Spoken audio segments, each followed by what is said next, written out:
Welcome back to Helsingborg, Sweden for the IPF 2019 Classic Powerlifting Championships, and it is going to be under control. We've had 2 weeks of absolute out of control lifting. We've got the 93 kilos this morning. This is a big, big field too. We've got 34 lifters. We'll have 2 groups on this platform, 2 groups on the other platform. It is going to be absolutely out of control, and there's some guys in here that we really need to be keeping our eyes on because it's going to be a big battle at the top.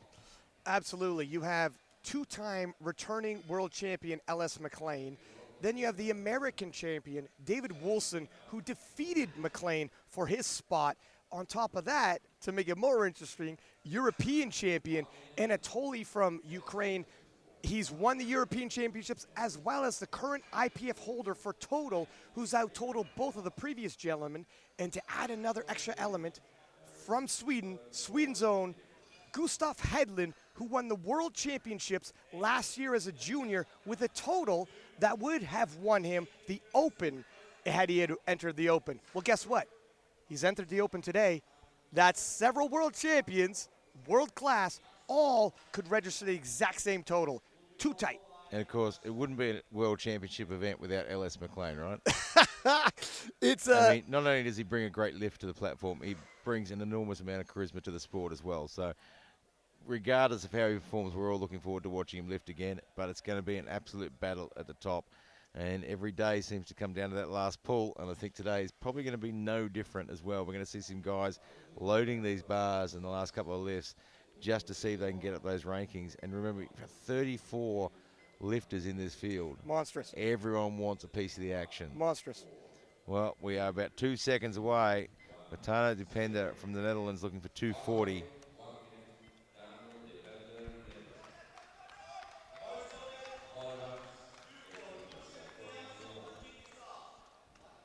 He's hit 257.5 previously. This is well below that. And Netherlands is a quite friendly travel, so I'm expecting this to go well.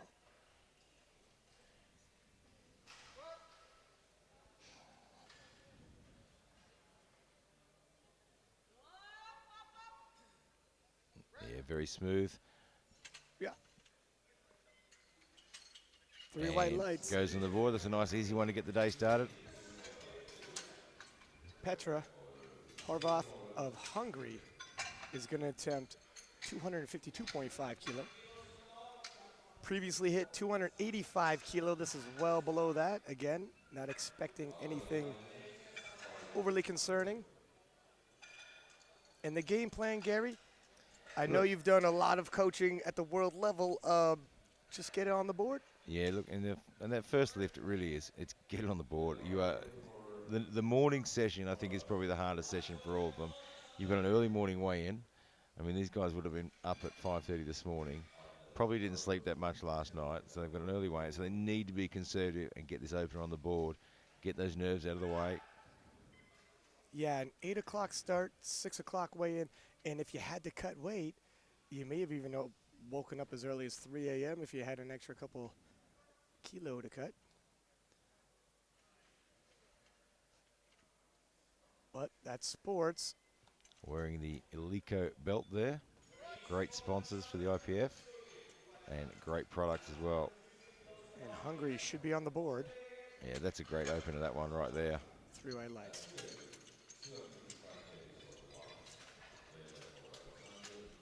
Up next from Canada, Alexander Ouellette Herbert, 255 kilo. He's hit 277.5.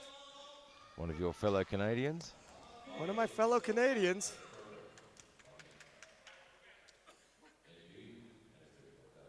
You know, we're at the 93s now, and these gentlemen are very large when you meet them in person. Yeah. And we got a couple weight classes to go. Yeah, these guys can move some weight. The 93s, they can really shift. It's a very strong category.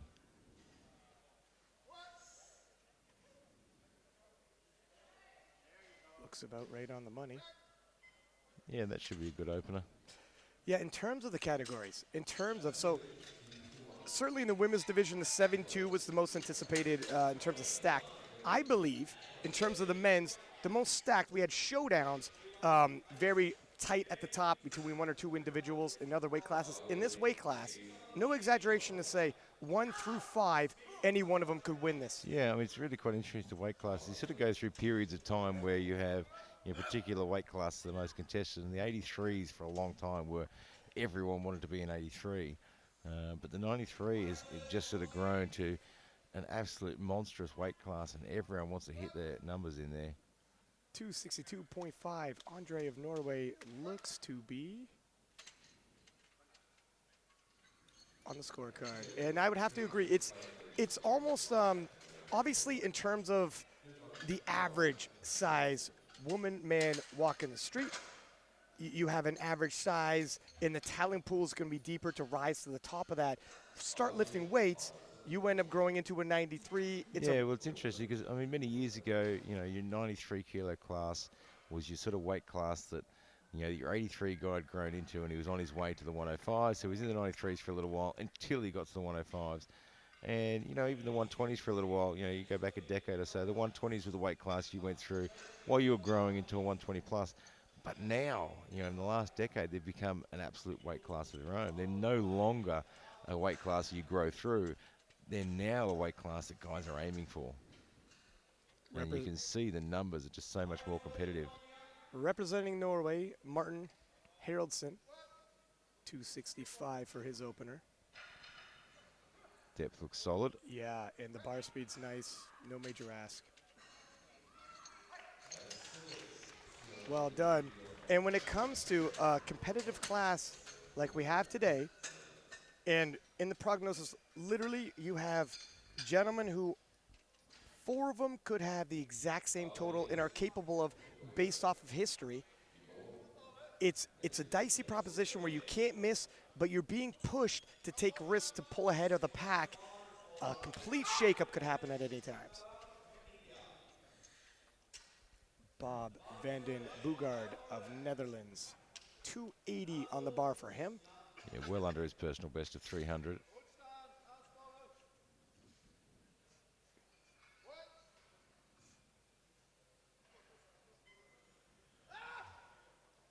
Looks good. I've noticed, and you probably have too, with the amount of sessions we call, you can't tell how hard it is by expression on the face, the body shakes, how the veins coming in the neck, because some people, the faces lie sometimes. Some people show a great amount of exertion, bar speed's quick. Some of them certainly make it look harder than it actually is. And sometimes the opposite. And sometimes the opposite as well. You have obviously some nations where there's complete stone face, but they are under a lot of duress, and you'd never know it. Barry Piggott from Ireland, a massive bench press on this lad. It would be hard pressed to take the bench gold away from him. Barry will take 280 for his opener.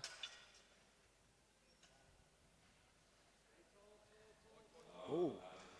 Man, looked a little slow through there. Yeah, there's a bit of a sticking point. He smiles it off. Yeah, he didn't seem too concerned by it. But it looked more like a second would. Yeah, I imagine the coach will be looking at that thinking, well, that was a bit slower than I thought. Just got sort of in the, you can see he shifts back on his heels a bit too much. So it might have been a bit of a stall from trying to recorrect that. And perhaps that's why he gave a little smile where he realized, okay, well, that wasn't quite. We'll get that right on the second one. Hey, get out the way in the opener, make the adjustments, doesn't happen again. Jamie King of New Zealand, 285 kilos on the bar, 300 kilo is his personal best. We're 15 kilo below that. And if training's gone well, his personal best is long behind him.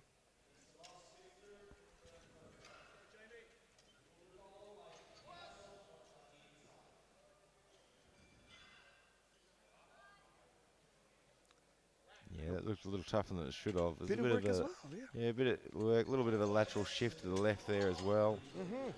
Wasn't an overly clean opener, but that's why you want to be conservative. Make sure you've got room. If you don't get it right, you can still get it up. 3 lifts that are a lot of work, take a lot of effort, and you only have so much energy in the tank, but small adjustments can make a difference. We'll see. But looks like, judging off these, second attempts might be more entertaining than you would like. Yeah, it'll be interesting to see. So we've gone a 10 kilo. I mean, Tano's opening lift was very, very good. So we're Tanu, Depender of Netherlands, 10 kilo jump, 250. He's hit 257.5. Yeah, I mean, his opening lift was really smooth. And a 10 kilo jump in this weight class isn't enormous. And that's what a second lift should look like. Yeah, yeah. And for the gentlemen that's what their openers look like, it's going to be interesting. Yeah, well, it'll give us a really good idea of, was it just first lift nerves? Was there a few little corrections they need to make? We'll know soon enough. Peter Horvath of Hungary, 265, 12.5 kilo jump. Now, these are 93 kilo gentlemen. The big boys moving big weights. We can anticipate slightly bigger jumps than we'd seen in the smaller weight classes. Now, just held him back there, let him come out on his own time. And you like that? You said that's yeah, you like the stretch. Occasionally I like to do it. It depends on, the attitude of the athlete, how they're feeling at the time. Depends on their anxiety levels. And you were saying it gives them a sense of control where this is sometimes that bar loaded call and that rush out, they feel rushed and creates a little bit of anxiety. Sometimes it's nice just to pull them back a little bit, let them call bar loaded, have a couple of words in their ear, and then say, all right, now's your time. It's work, but it looked like depth to me. Depth looked very good on that one. 3 white lights. And so we have 9 lifters in the first flight.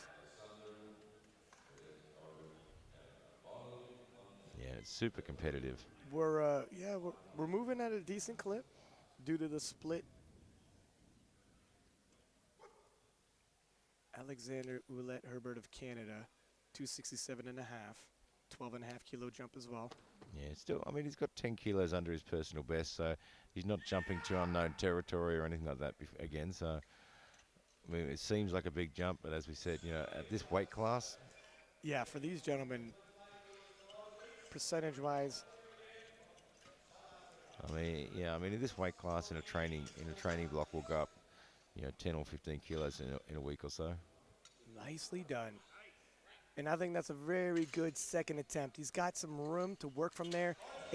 In terms of energy expenditure, appropriate. He's got plenty in the tank to have a big third. Yeah, he's not gassing himself too much on that one. Andre Midby of Norway, 270 on the bar for him, 7.5 kilo jump from his opener. Slightly more conservative, however, this is just 5 kilo away from his personal best. As a 9-year veteran, your personal bests aren't going to be quite as aggressive in terms of passing by them as, let's say, if you've been in the game 2 years. Yeah, certainly. I mean, your first couple of years, you make them some really nice gains. Then sort of at that, they start to slow down.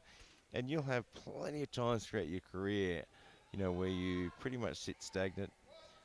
You could have, a good 6 months where your bench doesn't really move that much. It's a completely normal part of the training process. 3 white lights, and it's a bit of a marathon, not a sprint. It is, and if you've got a good coach behind you, they'll be looking at ways, they'll change your training techniques, they'll look at different things to do, and they'll get those extra couple of kilos. 280 being loaded on the bar. Martin Haraldson of Norway. 8-year veteran, 5 kilo below his personal best.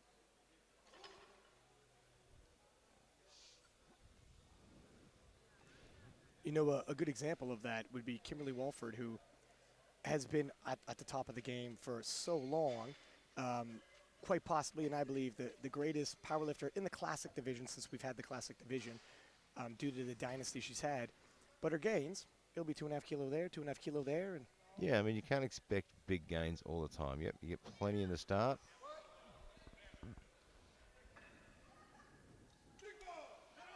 Oh, nicely done. Yeah, that was a good second squat, that one. He took a 15 kilo jump, and that moved nice. I like how that could have been an opener. He opted to take 15 kilo less for his opener. If you're cutting weight, if you didn't sleep so well, just get on the board. You can take these 15 kilo jumps. They're big guys, and they can handle it. Barry Pigot of Ireland. 5 kilo jump for him, much more conservative. He's hit 300 kilo previously. Be interesting to see how this moves and if he's actually planning on taking his big jump from second to third. How do you feel about spacing those jumps? Yeah, look, in this weight class, a lot of guys I coached will hit a 15-kilo jump on our second. It's not unusual. We train for it.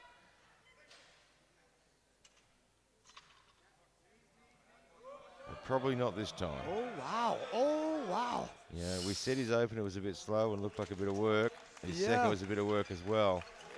I think Big J will probably hold down. They're having a bit of a laugh about it as they walk off, but I think Jay will probably hold back a little bit on that third. The elbows come forward when he needs them. I'll tell you what, if nothing else, and I like to see it shows a lot of maturity by the lifter and coaching staff, you throw out the game plan. I know what you hit previously. If the weight cut was tough, travel was tough, time zone changes are tough, let's drop it back a little, and they're staying in the pocket and not missing lifts, even if they have to work hard for them.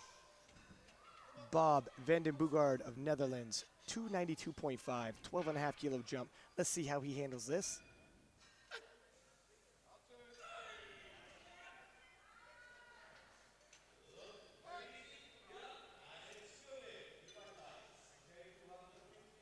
Depth looks good, but it's a tough lift. It's some work. And he's going to be careful at the top there. If you see the replay, just before he gets to the top, he throws those elbows back. Nearly threw him off balance as well. There was a bit of a flapping of the wings. Yeah, you can see he's pulling them under quite well, but as he gets about there and they go back, almost pulls him off balance at the top. Nearly made a mess of a good lift. Yeah, because even if you just changed your footing to regain your balance, it's over and you get DQ'd on your squat. 295 for Jamie King of New Zealand, 10-kilo jump. And so far, I hate to jinx the young man, haven't seen a single missed rep despite a couple grinders. High success rate. That means the coaching staff with their selection right on point.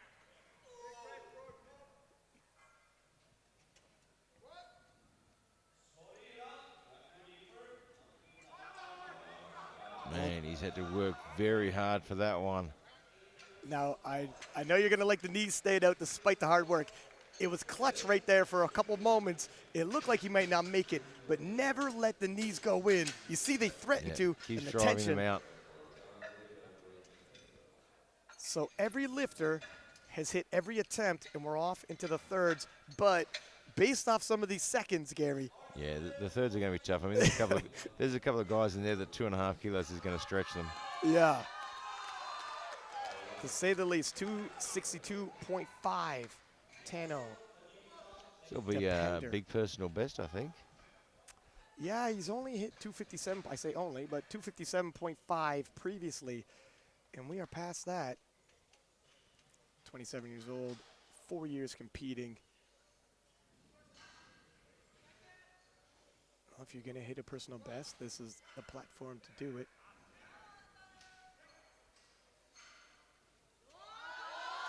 Oh, whoa. That's a lot of work, and it's just not going to happen, though. That was a big personal best. He got a little bit of a bar dip early on in there. You can see as he comes back up, it just looks like it dipped a little bit there, and then that was it. A little untidy, hard to regroup. 270 even. Peter Horvath from Hungary.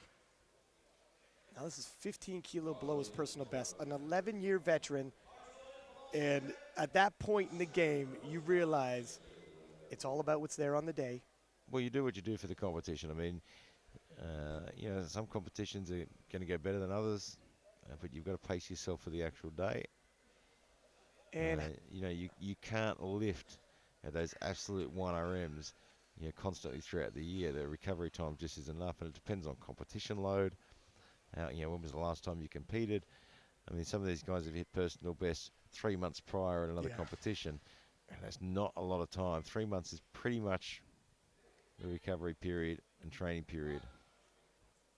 Well, we need not look any further than young Eddie Berglund competed 2 weeks before, and there you go.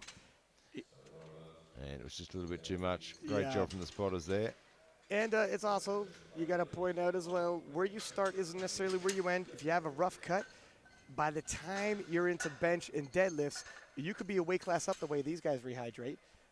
I've seen it. I've seen guys who come in as a 74, and by the time they're deadlifting, they look as big as an 83, and they only get stronger.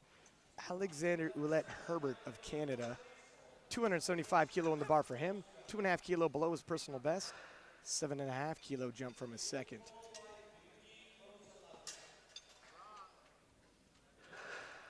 Speaking of Canadians, Canada's Jessica Bittner, who took a silver yesterday, famous for her weight cuts. She threatened very, very close to the gold medal.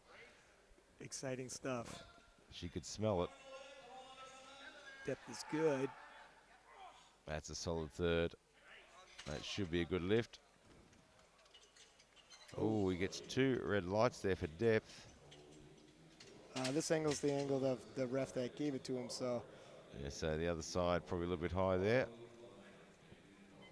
And coach doesn't seem too concerned about it, so I imagine Jeff from the Canadian team would have walked straight to the jury panel. Oh, and right on cue, here comes the Canadian team to the jury panel now. There's Kevin. So Andre Midby of Norway, 275, 5 kilo jump, and nothing but sea of green for the first and second attempts. So far, nothing but reds for the thirds. See if Andre can change the tide. Nope. Just a little bit too much there. You can see it really shifting forward too. This is a complete turnaround in the third attempts. It looks like whoever hits their third could have an opportunity to move ahead of the pack. Those few extra kilos can certainly make a difference. You got to pace yourself. When you open up, give yourself room to expand and don't open. When you pick your openers, do you ask the athlete, where do you think you'll end up, and then work back from there? Or do you hit an opener and work off from there? Yeah, look, we have a conversation about what their openers are going to be. I also have a conversation about, what do they want to get out of this competition? What are their goals? What are their personal bests they want to hit? Are their personal bests? And then we look at that within reason as well. We'll come in with a plan.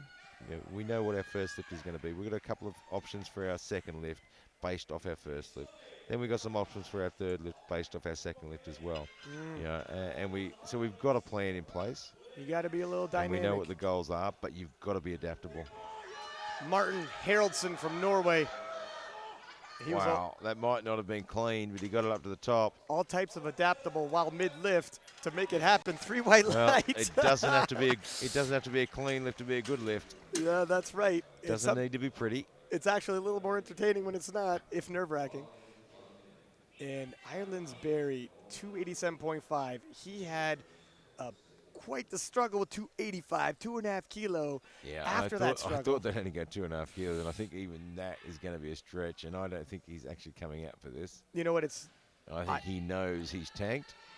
I think that's a good strategy. Look at why the fight he had for 285, the 287.5, even if he got it, emptying the tank for 2.5 kilo and exhausting your resources. Yeah, and I think they quite well know that he's not going to get that. So yeah, I think it's a good move. We'll get some extra rest there and get ready for his bench press, because he has got an absolute monster bench on him, and that's where he wants to really perform. There's no point tanking yourself out, and then all of a sudden you came here thinking I'll go for a gold medal on the bench, but you're so tanked from that squat, doesn't happen. It is, yeah. I know everyone wants to be like, I don't back down. I take every attempt. You know what? It's 2.5 kilo. Don't empty the tank for 2.5, and if it costs you 20 kilo down the road. And of course, none of this possible without our great sponsors, Eleiko, who continually raise the bar from their humble beginnings, making waffle irons and toasters, to now the greatest weightlifting and powerlifting equipment on the absolute planet. Uplift, bringing quality coaches and athletes together from around the world. And SBD, we don't just wear them because they're a sponsor, we wear them because they are really fantastic. Top of the line. And you'll see so many guys wearing SBD knee sleeves here. Yep. And full kits, 297.5, Bod van den Boogaard of Netherlands. It's a 5 kilo jump, and it's a shade below his personal best at 300. He's been good for it in the past. Is he good for it today?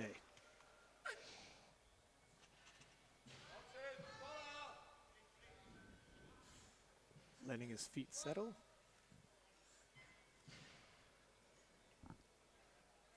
Depth is good. Ooh, wow. Yeah, just not going to get there. Right at the bottom. he brought the shoulders forward, head up, chest up. Yeah, look, he gave it everything. He did all the right things. Yeah. But sometimes it's just too heavy. And that's just it. Sometimes you go back and like, what did I do wrong? You did nothing wrong. You did nothing wrong. It's just too heavy. So we're going to cap off the first flight with a 300-kilo attempt.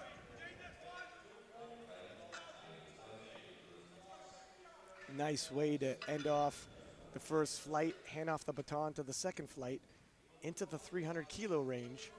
This will equal Jamie King's previous personal best. It's a 5-kilo jump. 5 kilo when you're around the 300-kilo range, probably going to feel pretty similar. Well, yeah, I mean, that's the thing. When you throw on 5 kilos, it actually doesn't feel that much different on your back. This is where it feels different. I don't know if they're going to love the depth, but the fight's great. And you could see him driving those knees out. Yeah, very They good wanted technique. so much, and he just didn't quite get deep enough. I thought they might come to the jury panel. He is. No, he's not. Yeah, and one of the judges on the side gave it to him. So 3 different angles, and sometimes the hips don't even rest evenly. So one angle, it looks depth, the other angle, it won't, and that's not at all bizarre. 2-time world champion L.S. McLean taking 275 kilo for his opener. Quick background on L.S. Every time at the Nationals, if he misses the national championship, puts in his name as an alternate, a 4th alternate, they go through 3 individuals, he makes the team, wins the world championships in the ultimate underdog story, and it happened twice. And then, look at, I don't trust words, I don't trust actions, but I believe in patterns.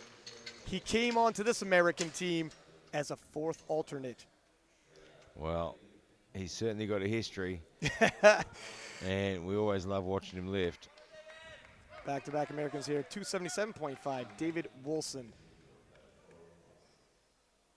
The U.S. Raw Nationals was essentially David versus the Giants, tackling 2-time world champion L.S. McLean, tackling Ashton Ruska, who had the biggest current total in the world, unofficially an IPF world record. He didn't hit it at an international level, and David took them on head-to-head and won his spot.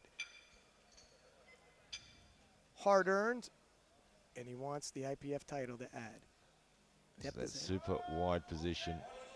That was fast, smooth. Little heads up about David as well. Absolutely phenomenal deadlifter. If he's in earshot of that gold, he'll load the bar. A big deadlift can bridge big gaps. We saw that in the 72-kilo women's. You're almost never out of the fight. Yeah, it's always nice to have that little weapon up your sleeve, I think. It's to, you know, just so you've got that few extra kilos at the end. 280, Vladimir of Russia. Vladimir Yusinin, he's previously hit 296, which looks like a record of sorts due to the kilos. 280 should be in range. And he's weighing in a little light. 91.25 in the 93-kilo class. He might not have even had to water cut. I don't think he'd water cut that much below.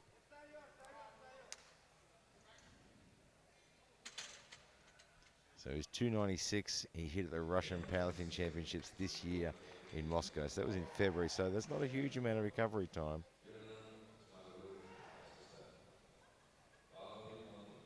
Yeah, some of the nationals. So the U.S. Nationals, October, November. Canadian Nationals, March. Russian Nationals, February. So earlier the same year. And Yerlin Smegalov of Kazakhstan, 280 for his opener. He's hit 305.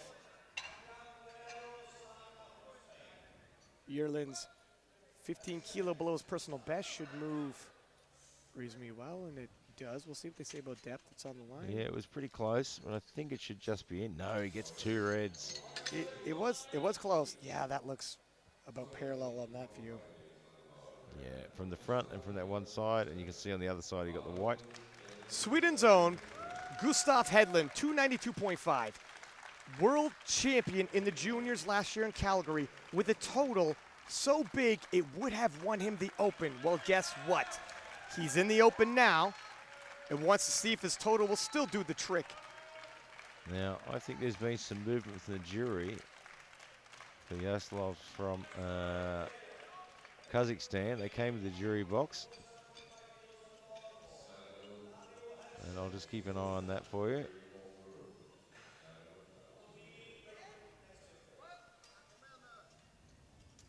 Nice depth. Depth is very good. Gets a little bit forward. And Gustav Hedlund is on the board.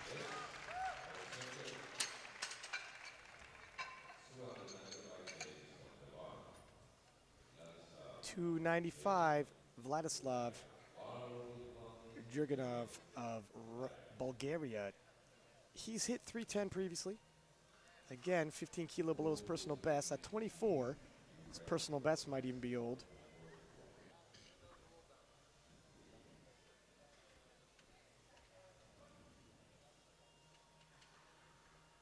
Team Bulgaria doesn't have the biggest team, but they got a solid team.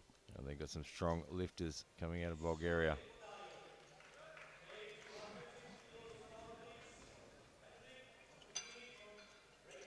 Oh, that was fast. Let's see what they say about the depth. 3 white lights. The speed and control on that. That looked like his last warm-up was taken on the platform. And just checking the board, it looks like Smugglov from Kazakhstan, they did overturn that lift, and it's a good lift. So all lifters are on the board. Now here is Anatoly. The Ukrainian currently holds the IPF world record for total. It's 850. In my estimation, when you hold the IPF world record total, it makes you the man to beat.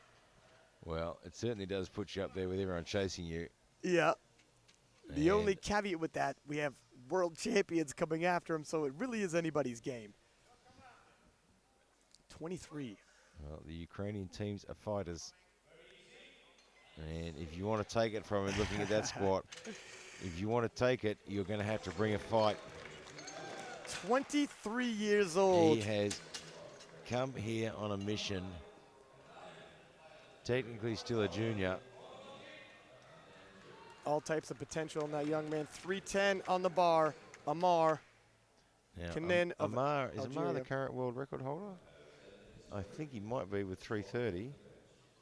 For the squat, yeah, let's take a look. His profile says 330. The record books say 330. He certainly is. Certainly lines up. Well, there you have it. Currently the world record holder with 330. Was that in Calgary by chance? That was Calgary, yeah. I do remember that. Well, let's see if his squat is on pace. 330 a year ago. You could do a lot of improvements in a year.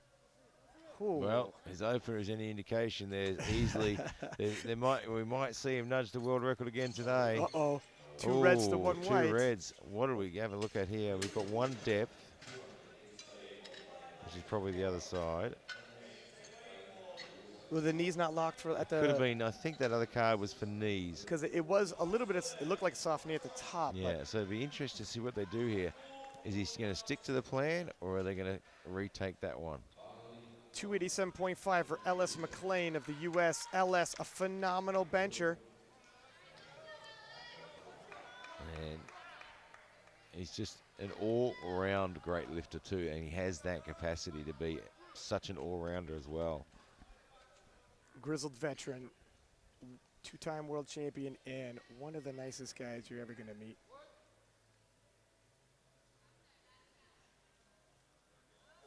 And that one, just pushing him a little bit forward there. Yeah. Not like him to make that sort of error.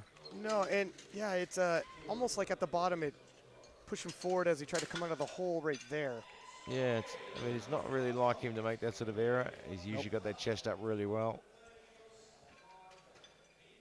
290, Yerlin Smegalov of Kazakhstan. It's a 10-kilo jump, still 15 kilo below his personal best. I'm expecting him to hit this.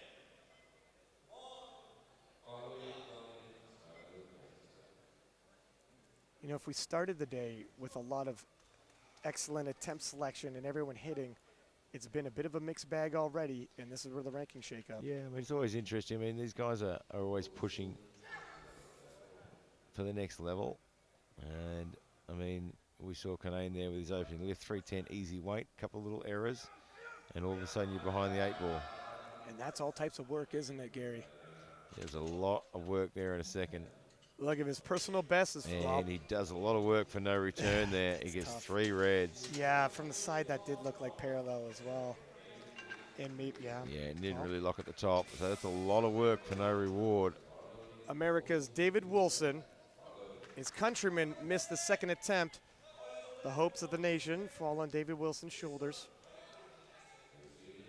290, he's hit 292.5. He's got that interesting squat style. He's got long legs. I think on the internet they call him the spider, the way he spreads out wide, but he's got a strong base. It's a very, very wide position to be in, and it's quite difficult to master that.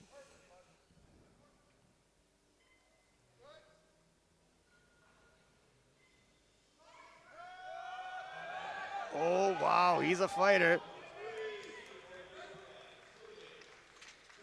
And well, that should be a good lift, and it is. Spider-Man nabs 3 white lights. Well, eyes were all on the Algerian Canaan to try and have it nudge his own world record. But be keeping my eye on Anatoly from the Ukraine, because I think he might give the world record a bit of a chip if he gets the opportunity. You're absolutely right. Anatoly put in 320 for a second. Depending on how that moves. And we saw how well his opener moved. Big lifts are coming. Vladimir Yuzinin, speaking of big lifts, 292.5, 12.5 kilo jump. Flying close to his previous personal best at 296. Depending how this moves, he might try to best that in his third.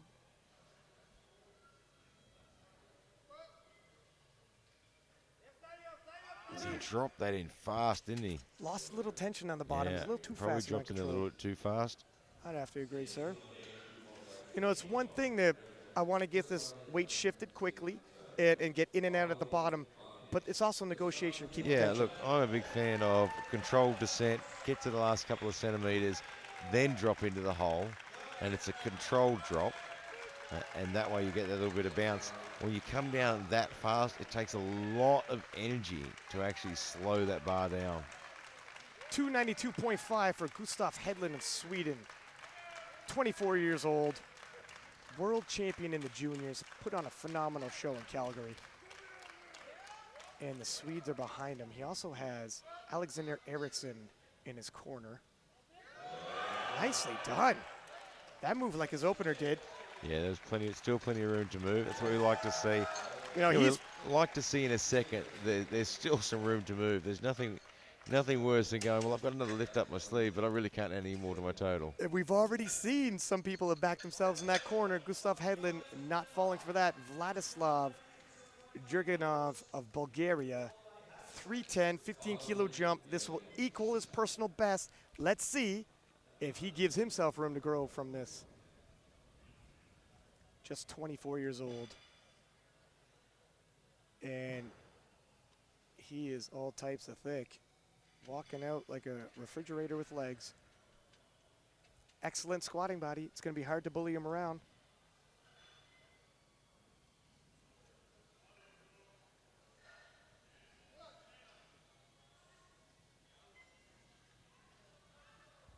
I don't know about the depth, though. What do you think, Well, Gary? it moved quick. It was fast. And a quick lift is good, and yet not quite deep enough. And he gets the 3 reds, so there's nothing you can do about that. Yeah. What Gary's referring to, you need a white light to approach the jury, and if you look at the replay, that's definitely high.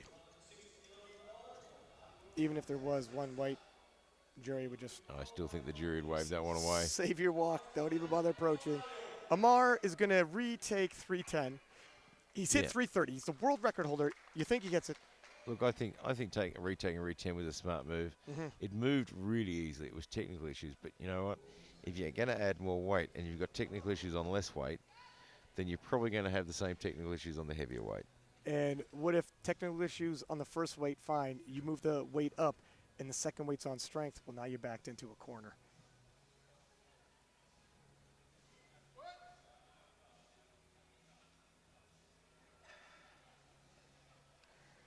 Better that looks better. Yep.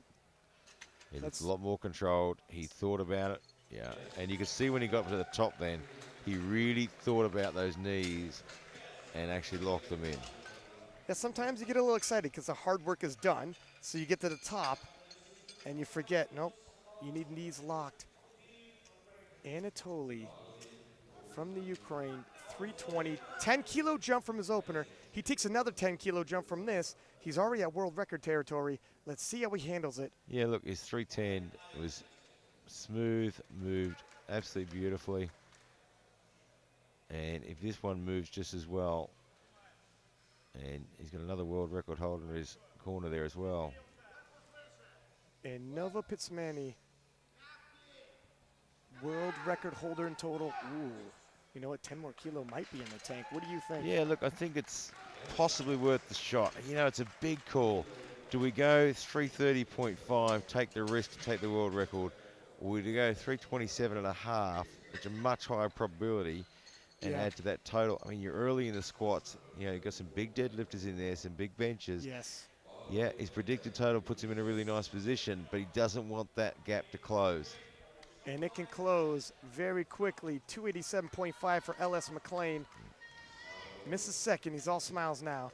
Look at when you're a veteran like LS, you're not exactly going to have the pressure get to you.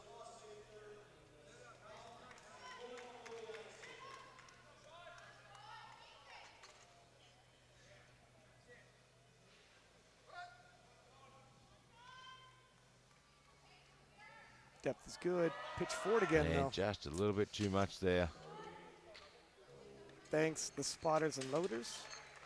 Yeah, not really any errors. I mean, it was just one of those things that today it was just too heavy. Got down quite well. Hips popped up. Probably could have lifted his chest a little more, but I think on today it was just one of those ones. The weight will do that to you sometimes. Sometimes it gets the better of you. Yerlin Smegalov, and we've had a lot of missed lifts. Yerlin missed 290, retaking that right now. Representing Kazakhstan. He's hit 305 previously, but look, it just goes to show how tough this level of competition is when you get to the 93s. You know, when everyone's trying to hit those third lifts and they're missing a second list because they're just trying to get those extra couple of kilos and take it where they can. Depth looks good. Whoa, that was a tough scrap. That was a really tough scrap for no reward. And yeah, Anatoly has put in the 330.5. So it's high risk, high reward.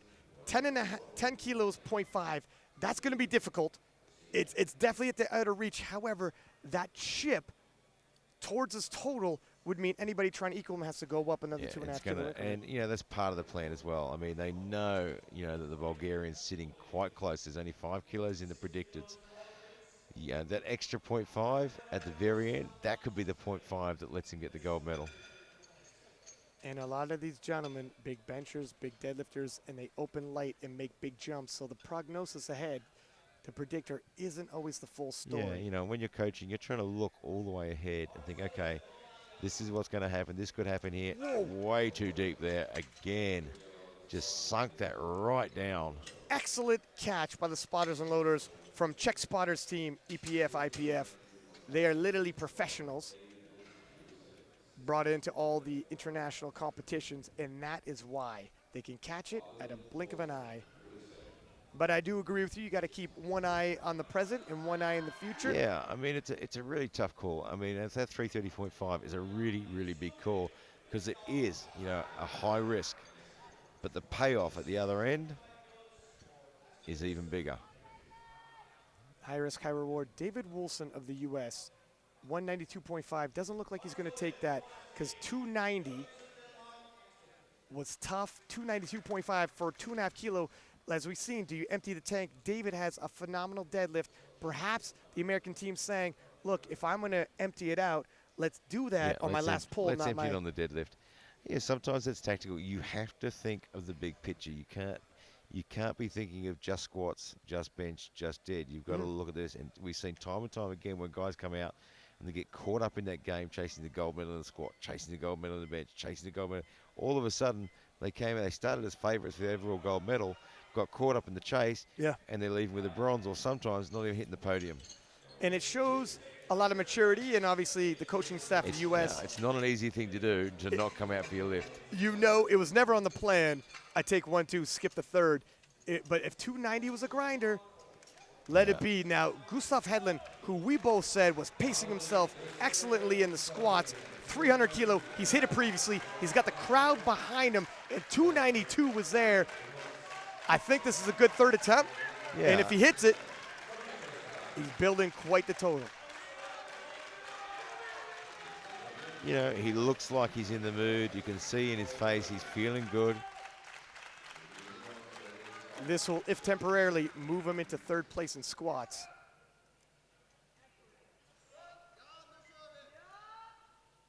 Depth is good. And the knees come out. He's got it on the. It should be a good lift. He looked over to the crowd and smiled. 3 white lights, and he appreciates Gustav Hedlund. Now look at this, Gary. Vladislav Jurgenov of Bulgaria missed 310. Says load the bar to 315. We need to cover some ground. Yeah, well, he wants to try and keep up nice and close there to Anatoly. But it's a big call. I mean, he's never hit this before in his life. Very big call. So he's missed 310, which was his personal best. Now he's looking for 315 that he's never hit before. If 310 made him shy on depth, is he getting caught up trying to make up too much ground too early? Oh, look, if 310 on your back when you walked out made you shy, conservative, and you didn't squat it to depth, 315, which you've never taken before, they're going to really pay attention to his depth. Well, we've been proved wrong many times before. Yep. I'm not sure. Looks better, but just too heavy there. You know, you said previously, high risk, high reward, and yeah, you know, you've got to pick your battles though. And, you know, I mean, that just took the pressure off Anatoly a little bit for his world record attempt now. You know, if he had hit that, there's a lot of pressure on Anatoly because the gap would have closed a little bit. Now he's sort of come out in a couple of lifts and go, well, you know what? You've missed your lift. I got a little bit of breathing space now, so I'm not feeling as pressured. And I can enjoy this moment. Looking to apply a little pressure is Amar from Algeria, 325 on the bar. Yeah, so I imagine this is somewhere a little bit less than their third. I reckon their third attempt was planned world record, opening at 310. I think so. But that plan's out the window now, so now I'm just going to put this one on the board to keep the pressure on a little bit. Hey, look, 325 towards your total is an excellent squat. It's not all about records. End of the day, you want to build your total. I think the Algerians chose wisely. Now he's got to execute. Ooh, I'm not sure. He's gonna Holy somehow get all the way there. Not sure if it passes, but but if it's going to be a passable lift. We'll see. 2 reds, and I think even at the they've bottom, got depth, but I think there was some bar dip as well. You know, at the bottom, I wasn't sure about depth. It was 50-50. We got the benefit of another angle. It was definitely untidy on the way up, and on the line, that's pretty much. I think that's depth. That's about parallel. But there was some up-down movement there as well, I think. You choose which card you want to give him for the red, but a great effort, great display nonetheless. So Anatoly, 330.5 on the bar, world record squat. It'll put him 3 for 3 and have an excellent base in which to build upon his campaign for the World Championship. 23 years of age. Young man, big goals.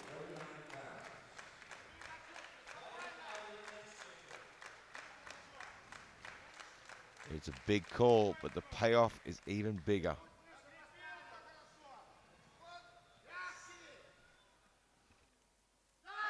And just a little bit too much.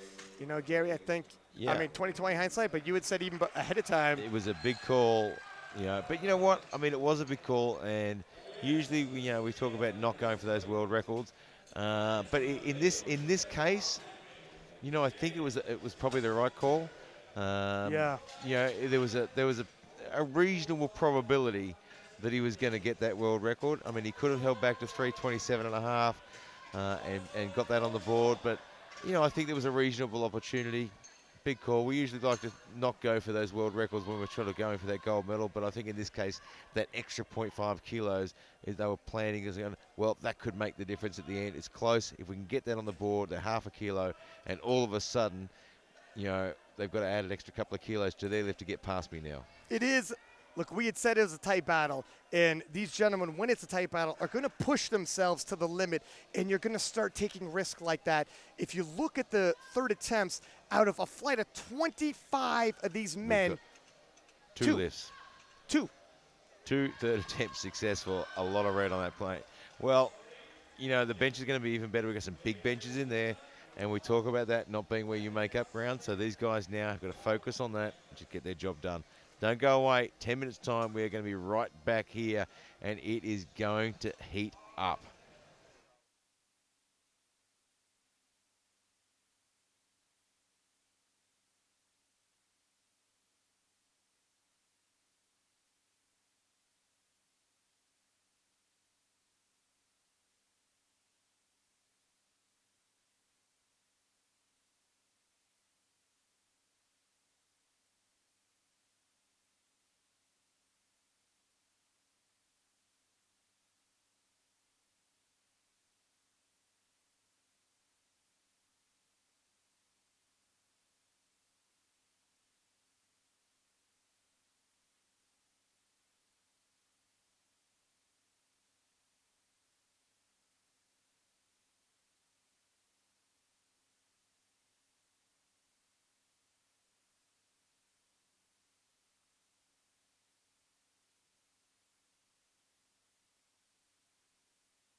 Welcome back. Six-pack lap of that. Gary Williams, and this is a 93-kilo open. And Gary, I was in the warm-up room. Only 2 out of 25 lifters hit their third attempts. Quickly talked to the American coaching staff, and David Wilson was quick to point out, I realized I didn't come out for my third attempts, but I'm amongst only 3 lifters out of 25 who did not fail a squat. In terms of grinding out and energy conservation, we had said we like that move. It's a rare move to not come out for your third, but if you see your second and it was more work than anticipated, you got to sometimes make these calls. Yeah, it's a really mature thing to do as well. It's tough not to come out. I mean, as a coach, it's tough to get your lifter not to come out. They really, I mean, they're here to lift. This is what they do. It's a job. It's fun for them as well, you know. And, you know, we've seen these guys, they're pushing themselves to the edge. 2 lifters get there, and it's a lot of work that's gone through. You know, if you look at Anatoly, he took that crack at the world record, probably didn't need to. Really didn't need that extra weight. The 327 and a half, or 325 would have been enough. You know, so he sort of dropped back and he's put in a lot of effort for no reward now. Yeah, absolutely. The gains would have been fantastic. If he got that on the board, that extra half a kilo would have been phenomenal at the end. But now he's putting that work for no effort. So you've got a lot of guys there that have put in all this effort and absolutely no reward. And you've got the American who's gone, well, you know what? I'm not going to waste my energy on that. I know I'm not going to hit it. I'm going to save some in the tank. And when it gets to the end, I'm going to still be fresh. I'm going to be able to load that bar up, and I'm going to bring the fight to you. And he has a monster deadlift when we do get to the end. Before we do, we have the bench press and LS McLean, massive bench press, and Ireland's Barry Pagod. Watch out for Barry from Ireland because that man can press like you would not believe. We'll throw it to the platform. 155 for Jamie King of New Zealand is going to kick us off.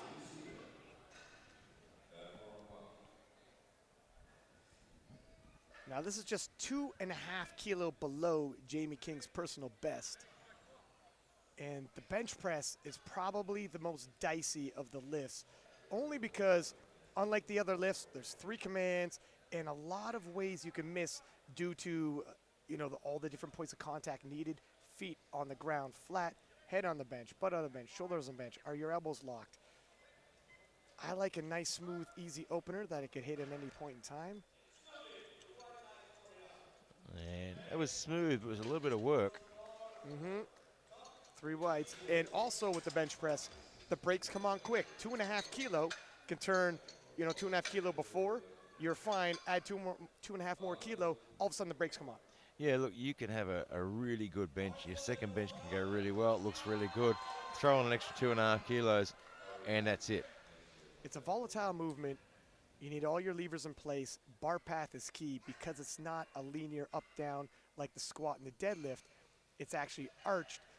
So when the bar path comes off that arch and it begins maybe a stitch too early or too late, exponentially heavier in your hands. 162.5, Bugard of Netherlands. Looks good. Yeah, I mean, that was a long way below his personal best, and it did look good, but you can tell that the energy levels have been starting to be taxed just a little bit.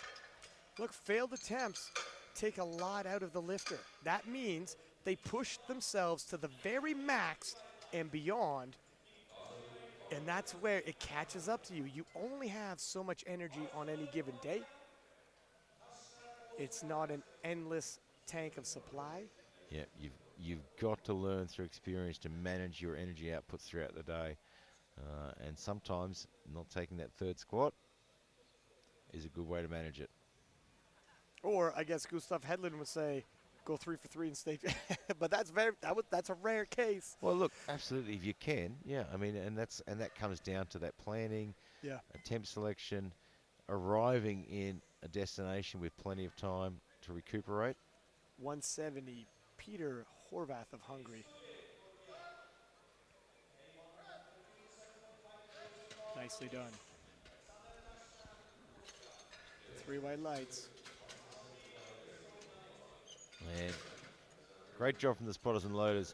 They must be loving these new benches, though. I mean, they've got the new knurling on the lever arms to raise the height. And, they've got better foot plates for them to stand on to do lifts offs. They've got a lever arm to put the racks in and out. It's made their job so much easier.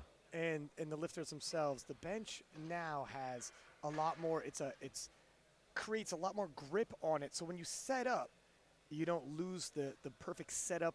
We are just talking about how detailed some of these setups are.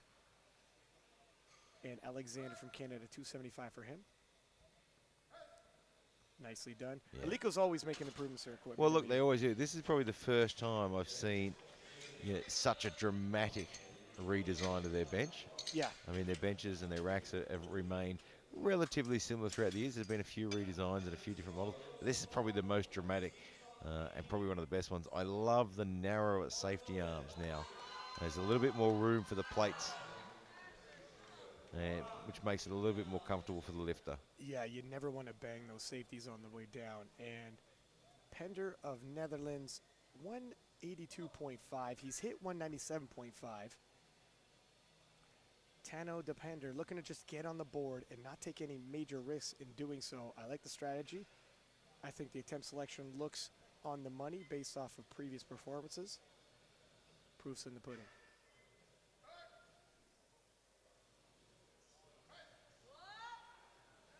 Ooh, that was a bit of work there. Fast off the chest. I was about to say yes. It was really quick off the chest, but boy, it was a bit of work through the sticking point. Slowed at the top. And I can see the coaching staff had a good eye on that one and said, Yeah, we might just go with plan B for the yeah. second lift there. And 190 on the bar. Martin Haraldsson of Norway. He's hit 203. 13 kilo below that. Should move well, but again, if ever there's a should, it's in powerlifting when it comes to attempt selection. We've seen surprises.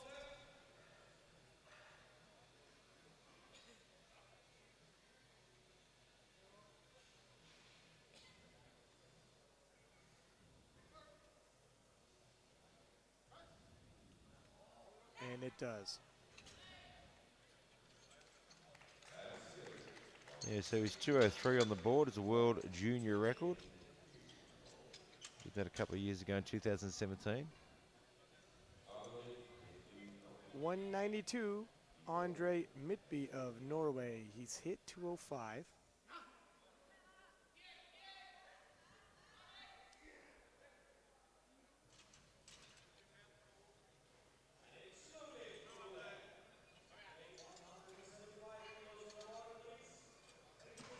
Nine-year veteran of the game. I'm sure he's got a pretty good idea where he should start off and in picking his openers. And that looks about right. Yeah, that's how an opener should move.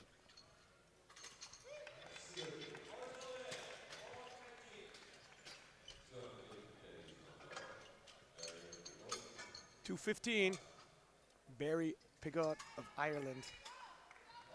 Yeah, this man can bench. His previous personal best, 226.5. And he's opening at 215. If you're wondering, the current record, 232.5. Do you happen to know who holds that, Gary? Well, our benefacto stat man. I'm pretty sure that one was pretty recent.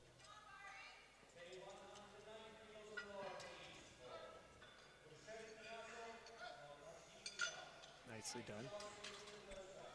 Well, actually, I'm wrong. That's not a recent one. That's a pretty old record. That one set back in 2012. By the look of it. Ah, got you. You know what? Barry holds the 105 bench record. I was gonna say I'm pretty sure Barry had broken a world record. Yeah. It was a weight class up. He's dropped weight classes. Yeah, so that was Dennis Cleary back in 2012. Yeah, and Dennis is bench press legend. I remember Barry hitting a world record in Calgary and was wondering why his personal best and the current world record stat weren't matching up, but he dropped the weight class and looking to shake things up in the bench press event. Now this is 160 for Jamie King of New Zealand. Yeah, look, his opener wasn't super convincing.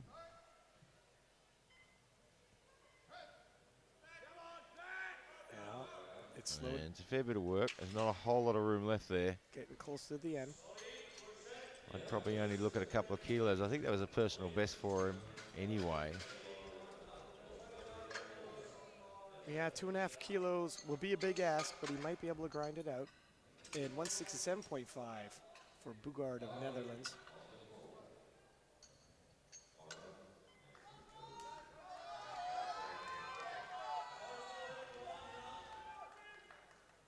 $5-kilo jump.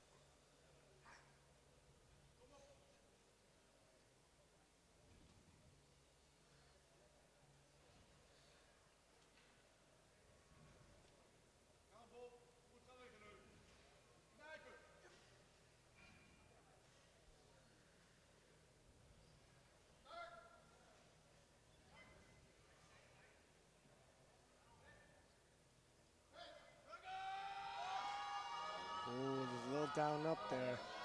That is a lot of work. You know what? He locked it out, but I'm not sure it'll pass. It's not super convincing.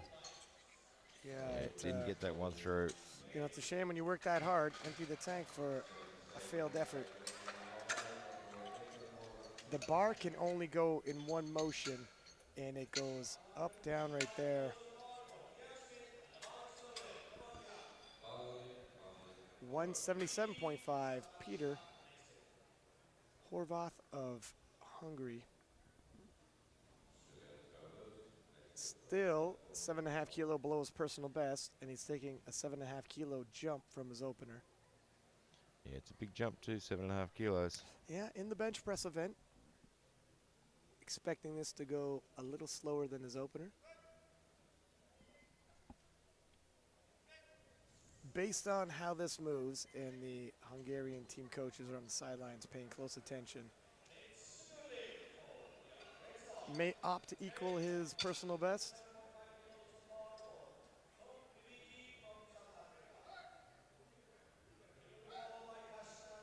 Wow, it moved well. Just as I was setting up, it's probably going to move a little slower. I think that could have even passed for the same speed as his opener. And I'd be completely comfortable if they went to match his previous personal best with another 7.5 kilo jump. Alexander Hebert of Canada, 185. 10-kilo jump for him, but some people like opening light on the bench, not taking any risks. I like the strategy because benches got so many ways to lose it. Yeah, there's so many little technical aspects to bench. Yeah, there's so many possible fouls to make. Don't risk anything. Pretty narrow grip, relatively speaking. Yeah, quite narrow, especially with this weight class. You see the guys spread out a little bit. They're quite a lot larger in the upper body, in the upper torso. 3 white lights, and he handles a 10-kilo jump with ease. Tano, Depender of Netherlands, 190, 7.5 kilo jump.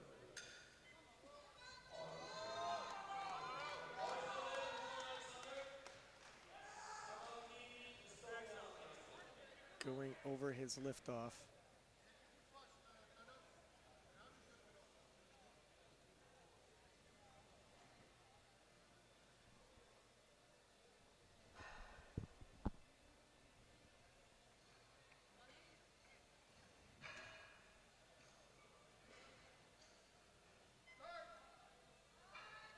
This will be a tough lift. Yeah, right at the end again. And there it is. He should be a good lift. Yeah, And but it is. I agree, though. This is a lot like the opener. Yeah, there's not much room there. Perhaps this is always how he benches, and he can grind through it. But I mean, we don't get to see them all the time, so perhaps that's the way he does it. He's just a grinder on the bench, but it's a lot of energy to use up. Martin Haraldson of Norway, 195 on the bar, 5-kilo jump. He's hit 203. This will give us an indication if he's going towards his personal best territory. And so far, the success rate's high, but we saw a big drop off in the squats after a lot of early success. Whoa, right on cue. that was just a bit too tough. That's have a look at the replay and just see.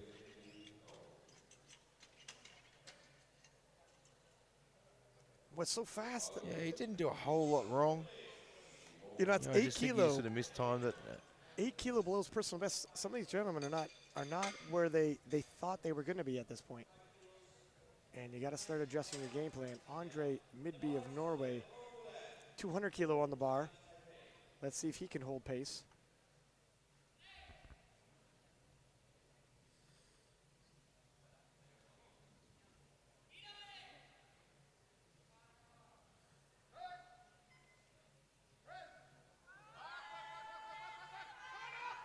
Man, it's just a little too tough there. You know, the weight is increasing, and so is the failure rate. It is going to be a game of who hits and who misses. Yeah, well, I mean, this guy here is about to come out from Ireland. This guy can lift. You know, he's been in the 93. So back in 2017, he was in the 93s, hit a 200 bench, picked up 5th place in the European Championships, went up to the 105s in 2018 in Calgary, benched 226.5. World record. For a world record. And then again in the European Classic Powerlifting Championships in the same year, did a 230.5. Whoa. This guy can bench. So 220. He's dropped a weight class since then. Let's see how much his bench has dropped. 5 kilo jump from his opener, which moved well. That moved well as well. Look, the good thing for him was in the 105s last year, he was a light 105. Okay. He was only weighing in about 100, you know, topped up to about 101. Okay. So he wasn't, you know, top end of the 105s. So it's not a drastic cut, and we can anticipate not a drastic change in his lifts. And Jamie King, 162.5, opting for a 2.5 kilo jump. And look, if you think the end is coming, 2.5 kilos, fine. Yeah, look, that 160 looked tough. His opener didn't look overly convincing. The 160 looked tough. It's still 2.5 kilo you can add to your total.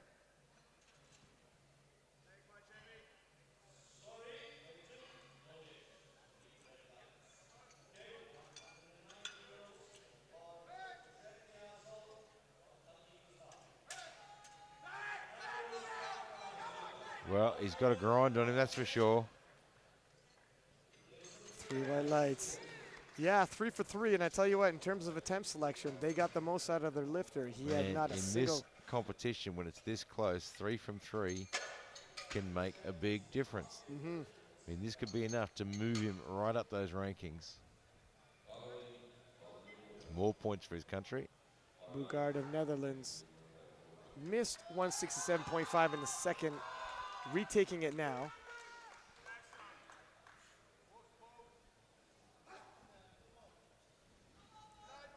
It would add another 5 kilo to his total.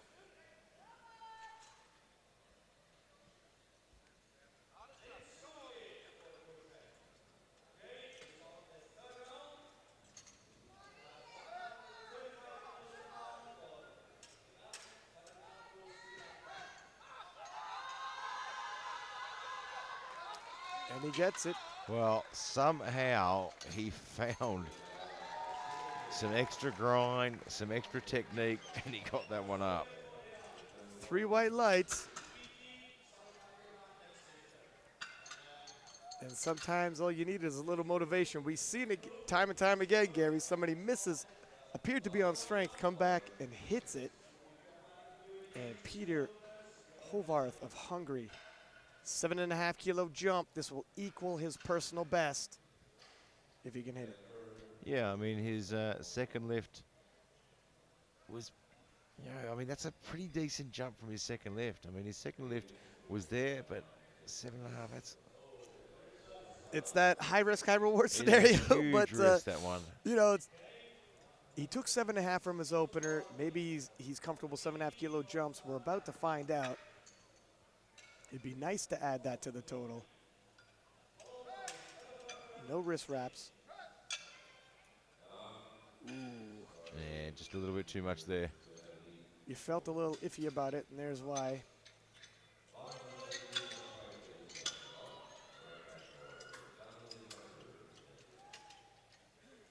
$192.5 being loaded on the bar for Tano, Depender of Netherlands. And I think this one's going to be a tough one as well. Yeah, he's has a clear sticking point at lockout. It's fast off the chest, clears through the midpoint, and then right at lockout, the brakes come on all of a sudden. Previously able to grind it out is 2.5 kilos, the amount where he can't grind past.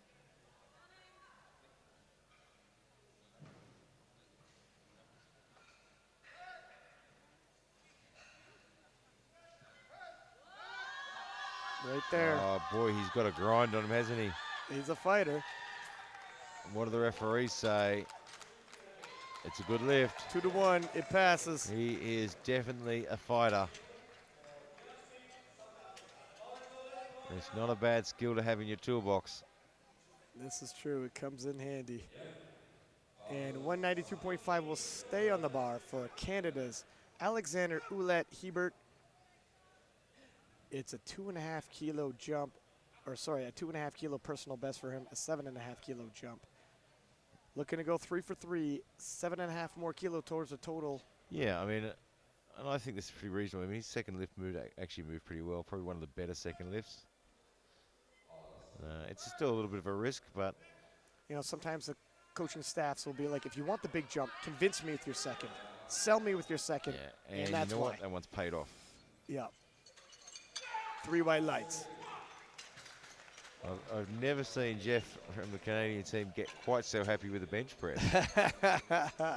Well, he's probably a little nervous himself.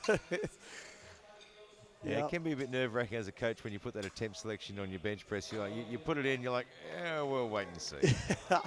He told me he's good for it. I hope he's right. 195 once again for Martin Haraldsson of Norway. Missed this in his second attempt. Looking to retake this weight. It was a 5 kilo jump from his opener, which is reasonable. 8 kilo below his previous personal best in competition. Historically speaking, this is within reach.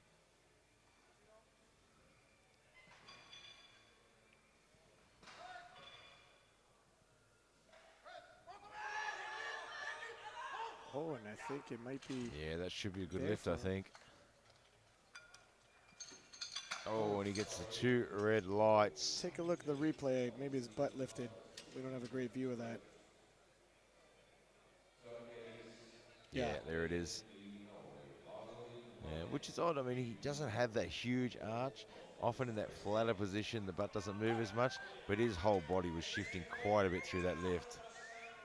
200 kilo, Andre Midtby of Norway, also looking to retake a weight he missed in his second attempt. 7.5 kilo jump from his opener, and 5 kilo below a weight he has previously hit. It's there, but is it there today?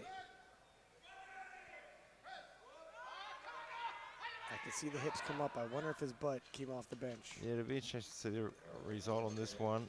3 white lights. He gets it on the board. He timed the press command perfectly.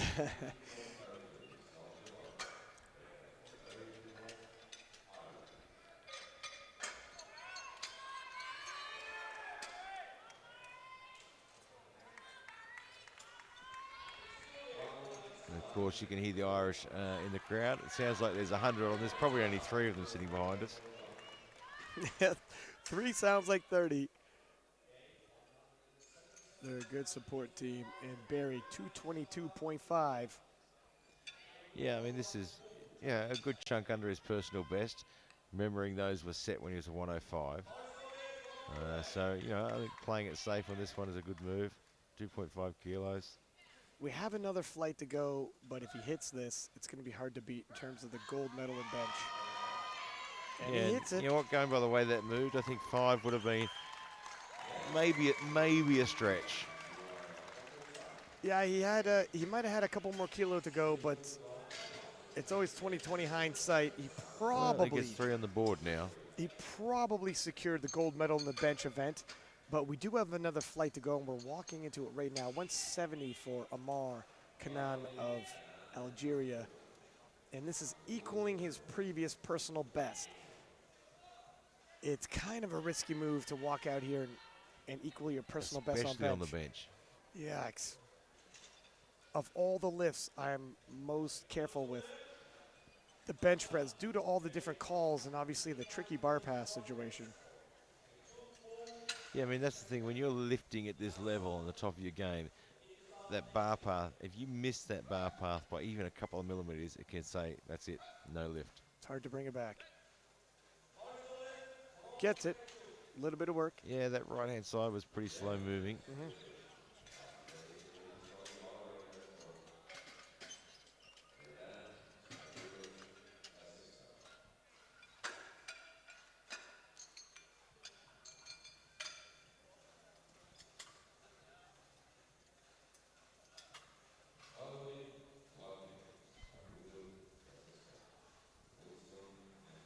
So it's well under his personal best.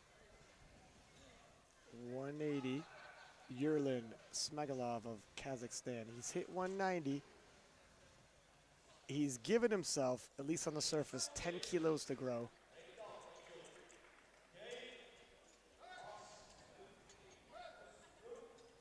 Yeah. That moved very, very well. 5 kilos on for a second. See how that 5 kilos slows you down, and then decide for your third. And David Wolson of the U.S. opening with 180. He's hit 185. Got a little bit more energy in the tank as well. Yeah, he hit 2 squats. Opted to pass on his third.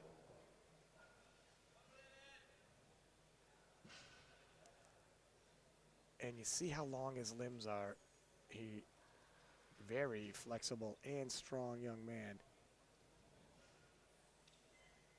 Yeah, he's got a good setup there. He's got that wide base of support.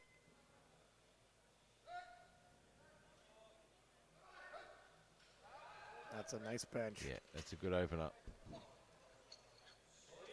He's a dependable squatter. He's a dependable bench presser. He's a phenomenal deadlifter. And that's really going to... He's going to need to have that in the bag today. Yeah.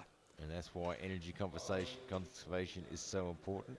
Now, a young man who's probably across the board pretty dependable, if not the biggest squatter, biggest bencher, biggest deadlifter, very consistent through all three. Anatoly from the Ukraine, opening with 185. He did get the biggest squat today. Yeah, he certainly did. He set the world junior record at 320 last year at the European Championships.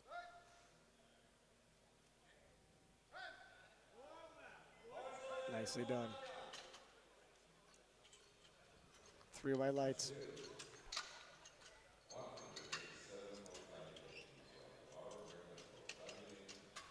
$187.5, Vladimir Yusanin of Russia.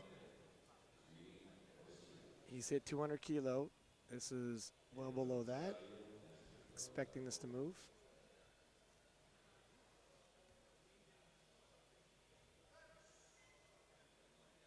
Yeah, I imagine this will move quite well. I mean, Russians are great benchers. We've seen time and time again. And their attempt selection has been pretty on point these world championships.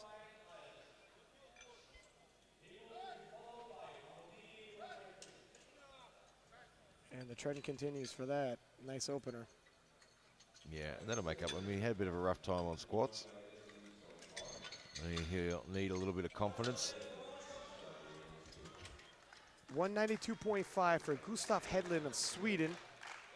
And whenever a Swedish lifter hits the platform, the crowd starts getting riled up. He gave them a 3-for-3 show in the squats, looking to continue that positive momentum.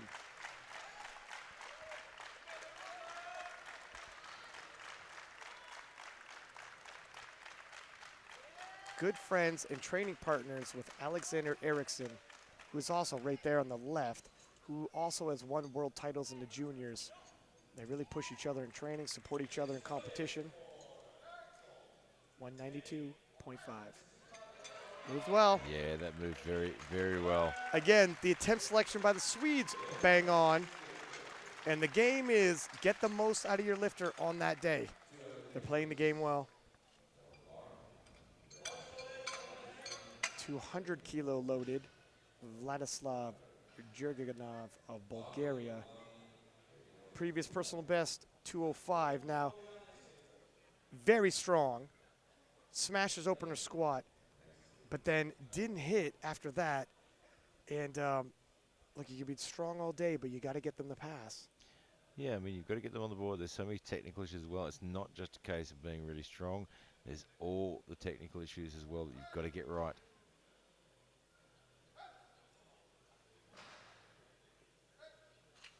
So he, left-hand side was a bit on the slow side. yeah, so we got that. It's just the way it moved wasn't super convincing. There's a lot in the tank. I would hate to see him keep moving forward with just his openers. I hope they play it tight. He doesn't want to fail too many more lifts. It's a little discouraging for a lifter if you enter into the deadlifts and, hey, I got my opener squat, opener bench, but that's all I got. Yeah, it doesn't breed a lot of confidence, does it? 205 for L.S. McLean, who is a phenomenal bench presser, won titles in the bench press, you name the level, right up to international. He's hit 230 previously. Depends on any given day what he's capable of.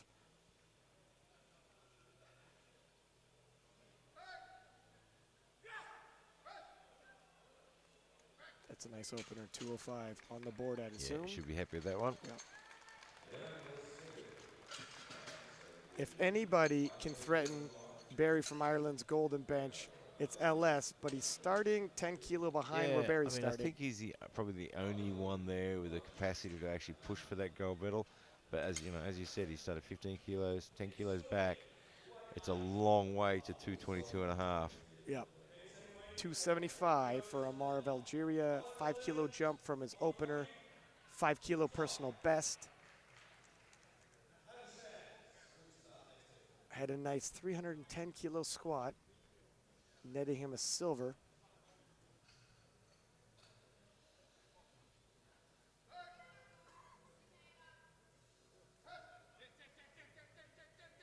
And that right hand's not going to go. No, and 170, when he came out to 170 and it was equaling his previous best, I was a little hesitant. Yeah, look, his right was slow on the 170 as well.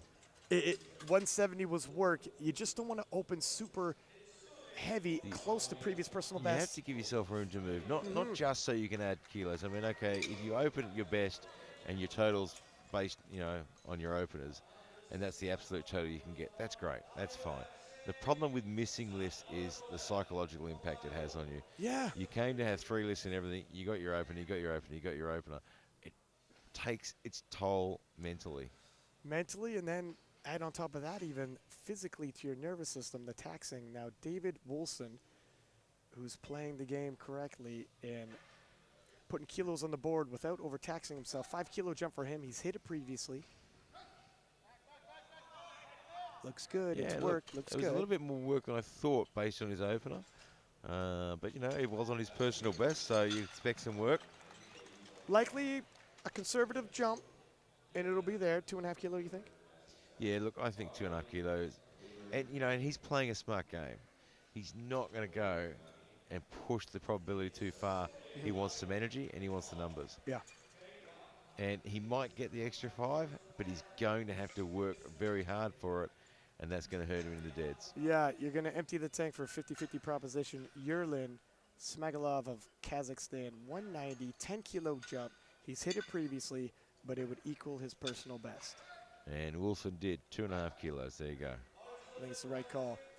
And that moved pretty well for equaling your personal best. Apparently, bench training's been going good for Yurlin.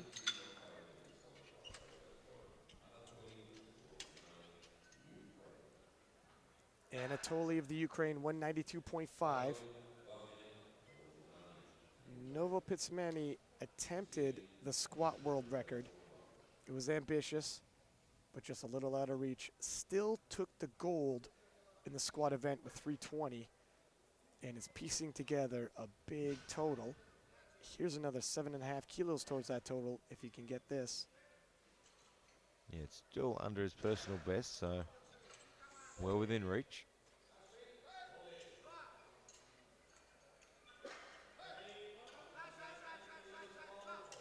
And that was good. Looks good. Now this is where we see what they put in for their third. I would say, you know, move smooth enough where I'd be comfortable with 5 kilo. That would equal his personal best. I wouldn't try for a new personal best and go 7.5. Certainly not. I think 5 would be as far as I would push it. Yeah. And I'd even take half a thought at 2.5 to put a more guaranteed lift on the board. Same here. And try and make up those couple of kilos that we didn't get on the squat. There is the risk of being too conservative. However, there is a risk of being too greedy. 197.5 for Vladimir Yusinin of Russia. It's a tough job being a handler because everyone's got 20/20 hindsight after the fact, and they say you were too conservative. Yeah, it's always really easy to look back and say, oh, I should have done this or I should have done that. Everybody is a chair quarterback, and oh, does he get it? It looks good from this angle. Hard to see if the butt lifted, but 3 white lights. And 10 kilo jump. Anatoly has put in the 5, which I think is quite reasonable. Unless he misses, then I'll do the 20/20 hindsight and said, well, I didn't think so. Should have gone 2.5. Yeah, should have gone 2.5. What can I say? 7.5 kilo jump for Gustav. Of course, Sweden's coming out because you can hear the crowd. The drums start beating. He's in the midst of a massive battle in the men's division. This is the most talented of all 93 kilo class. It's a Shark Tank, but he's swimming with them. 7.5 kilo jump from his opener, equaling his personal best. He's going to need his personal best.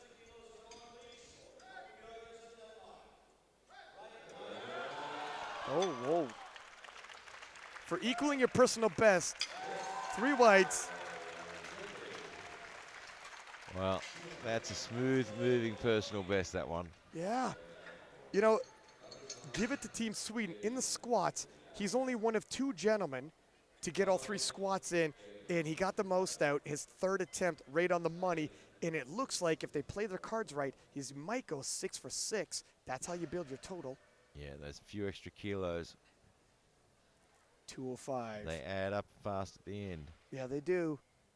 205 for Vladislav from Bulgaria.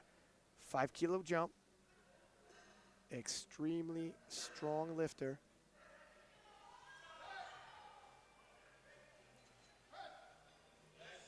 And we had said 200. Yeah, 200 looked really tough. It's have a look at the replay and see if there was anything that really went wrong, but it just looked too heavy. Or perhaps we won't look at the replay this time. I didn't want to look at the replay. Yeah, attempt selection is going to be key to get the most out of Vladislav. Ellis McLean of the U.S. 215 being loaded, 10 kilo jump. Here comes L.S. McLean. It's going to go over the liftoff, and you always should. Remind them how you want it. Yeah, you know what, and not just, I mean, L.S. McLean there showing an example of, you know, what a perfect gentleman he is. Not just reminding him, giving him a thanks and a fist pump. Yeah, you know, well, he's just, you know, he is. He's a perfect gentleman. Ellis will come out and cheer for his competitors who are taking medals away from him. Locks out uneven, but he locks it out. 3 white lights. The left was a bit slow, but it went all the way. And LS picks himself up a nice 10 kilo.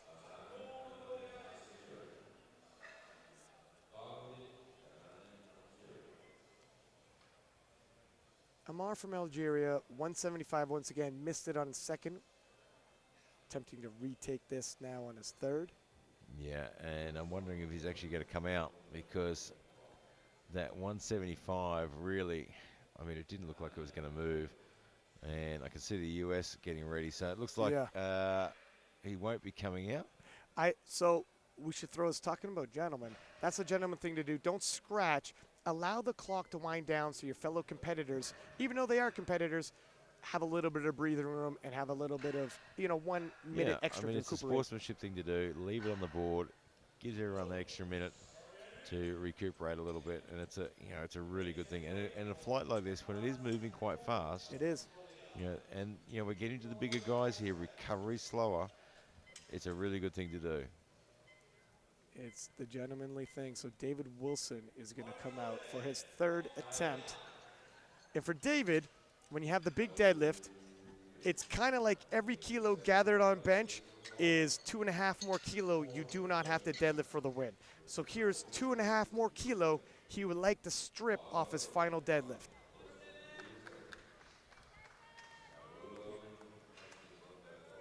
It would be a 2.5 kilo personal best. 185 moved, it was work. Is 2.5 kilo right on the money, or is it gonna break it? It's gonna be close. Yeah, I mean, his 180, his opener moved really, really well. His 185, which was equal to a personal best, was a little bit on the slow side. And I think 2.5 kilos was the right call. Definitely the right call. And I think it's a high probability. It's gonna be work. It's gonna be a little bit of work for him. Oh, looks like it's there. Nicely done. Yeah, that was a good pick on that one. 3 for 3. And it's got to be said, David Wilson also hasn't missed a lift yet. And he's held on to that energy. He didn't come out for his third squat, so he's held on a bit of energy in there as well. And he's looking a little bit fresher for the deadlift now. 195, Yerlin Smegalov of Kazakhstan. 5 kilo jump, 5 kilo personal best.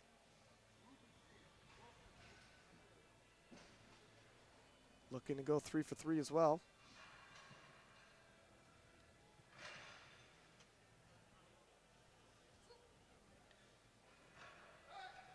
The bar is reverberating with, well, we're pretty good. That actually moved really well, a lot better than I was expecting for his third. If I'm honest, I gotta say, same here. When he lifted off, the tension on the bar, the whole bar was shaking. Definitely keyed himself up for that one. And 197.5 for Anatoly. The Ukrainian is piecing together quite the subtotal here. A beautiful 320 squat. Got him the gold in squats. He's more along the lines of middle of the pack with bench, but he's holding serve. He's got a nice deadlift. And in terms of his total, it's building.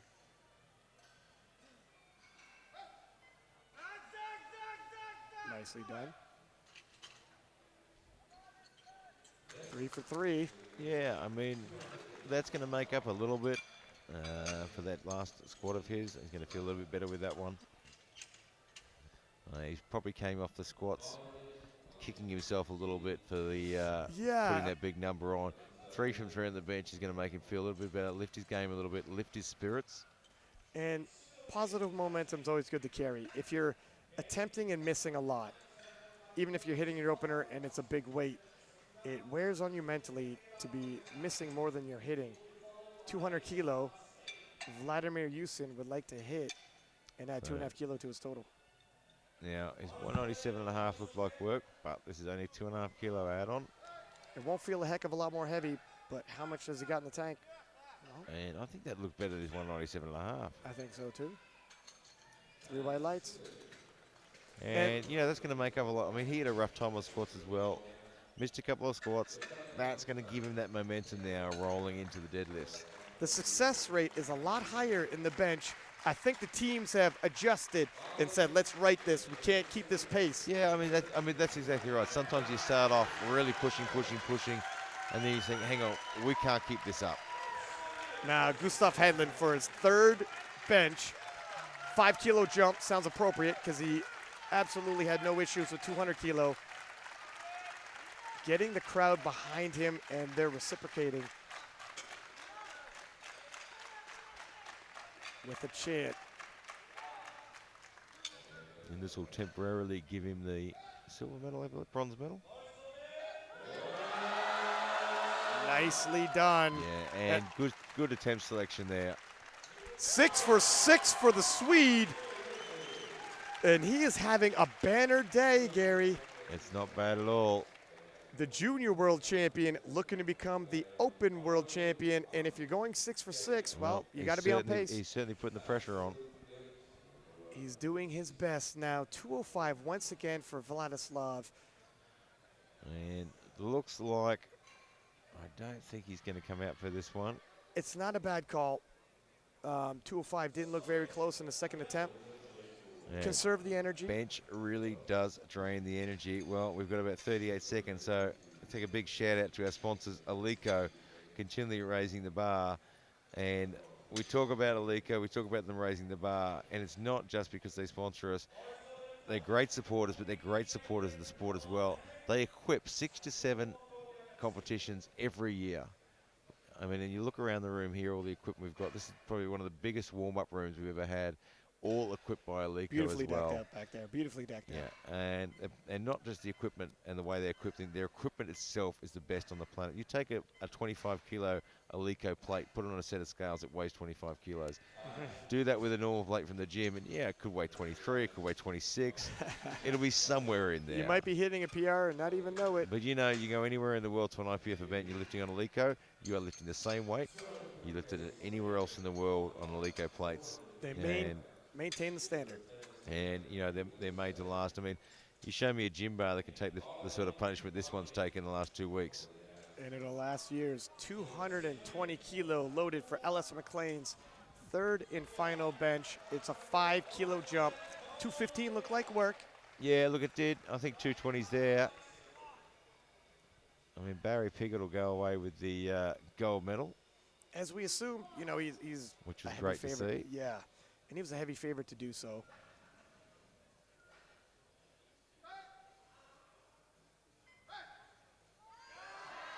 Oh, I think he's going to get it there. Oh, he's a tough. Oh, I don't know if he can. Oh, there you go. There's a little bit of a couple of second delay there. Well, I better lock that one out as well. Yeah. And he gets nicely done. Just holds it there for a second. Oh, I probably should lock that one.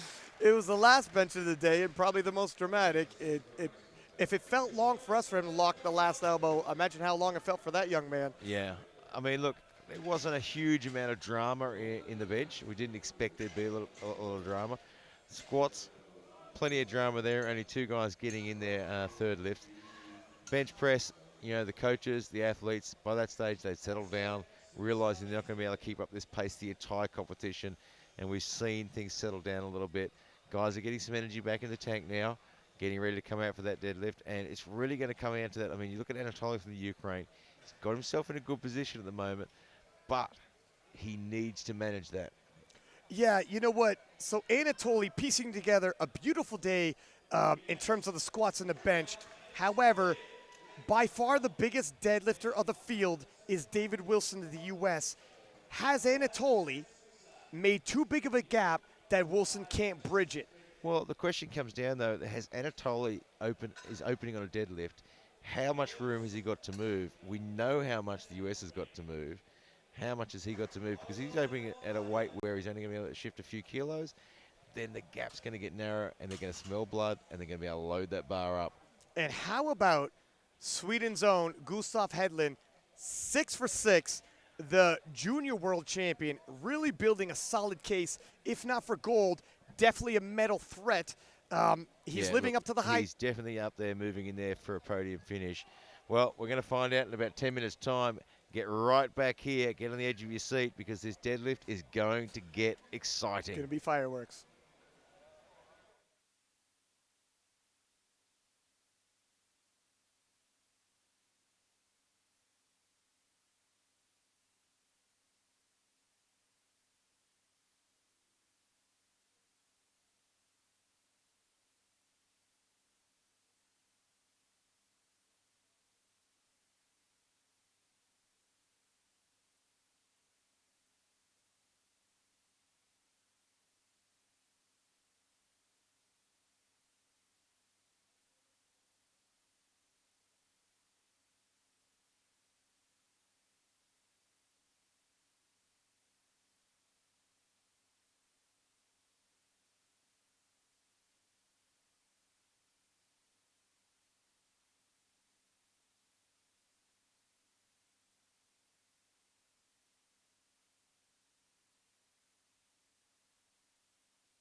Welcome back to the IPF World Championships live from Helsingborg, Sweden. Six-pack Lapadat and Gary Williams, and we have the 93-kilo open.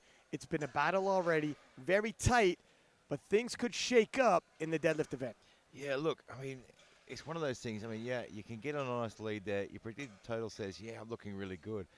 But first, you've got to put that opener on the board in the deadlift. But then you've got to have room to move as well. You can set yourself a 30-kilo lead, but if you've got no room to move on that deadlift, that 30-kilo lead closes very, very quickly. And, you know, one of the guys in this field, US, great deadlifter, and I imagine he has given himself some room to move. Yeah, it's going to be a tight race. You hit the nail right on the head. Sometimes the openers, and that's where the projecteds are based off of all the attempts you hit successfully previously and your opener. However, some people open rather close to their limit, so while they open big, there's no room to grow, and all of a sudden that gap starts mitigating and mitigating until the last pull. And we've already seen that in the squats. You know, we saw them in the squats, opened up big, no room to move. We saw lots of second attempts being missed and all but 2 third attempts being missed. So not really adding into the total. Let's hope these guys have got their deadlift overs right and they've got some room to move. Anatoly from the Ukraine, you know, sitting in a good position, but if he hasn't given himself room to move, they're going to catch that gap very, very fast. And he's going to have to, all of a sudden, he's going to be trying to defend that gold. And it's going to be hard work against some of these guys. And I tell you what, Gustav Hedlund, who walking into the bench press, I feel like saying, well, great attempt selection, 3 for 3. Walking into the deadlifts, same. 3 for 3 once again, now 6 for 6, giving the Swedish crowd something to cheer for and really building his total. Yeah, he is in a position to just, you know, put some pressure on, put the screws on, and maybe go after one of those medals. We'll have to see. Now 272.5 for Peter Horvath of Hungary is going to start us off in the deadlift event. The current world record, monstrous. Well, 372.5. Krzysztof Wierzbicki from Poland was the reigning champion several years in a row. Before he left, he set a 372.5 world record that it would be hard to imagine will be broken.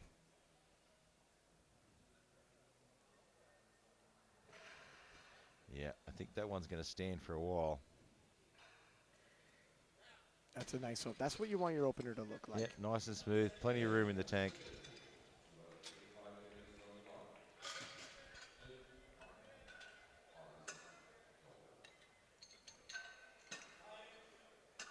And Martin Haraldsson of Norway, opening with 285. He's pulled 302.5. Yeah, so, you know, he's got plenty of room to grow on that one.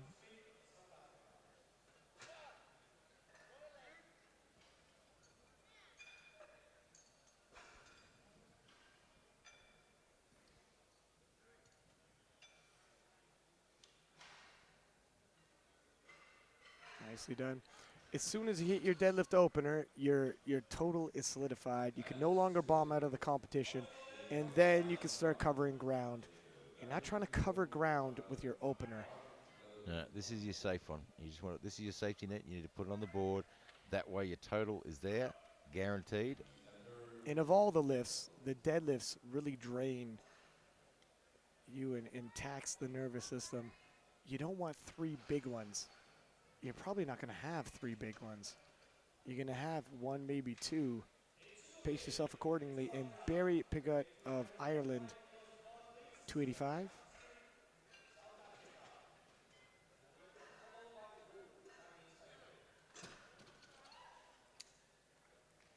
Barry's on the board. Yeah, it's always nice to get that first one on the board. It is nerve-wracking. You know, you've usually tested this before you've come here, but you haven't tested it having done 3 squats, 3 benches, all your warm-ups, all the pressure. And if you're at all nervous, nervousness makes you expend more energy than you'd like. 285 on the bar. Tano Depender of Netherlands.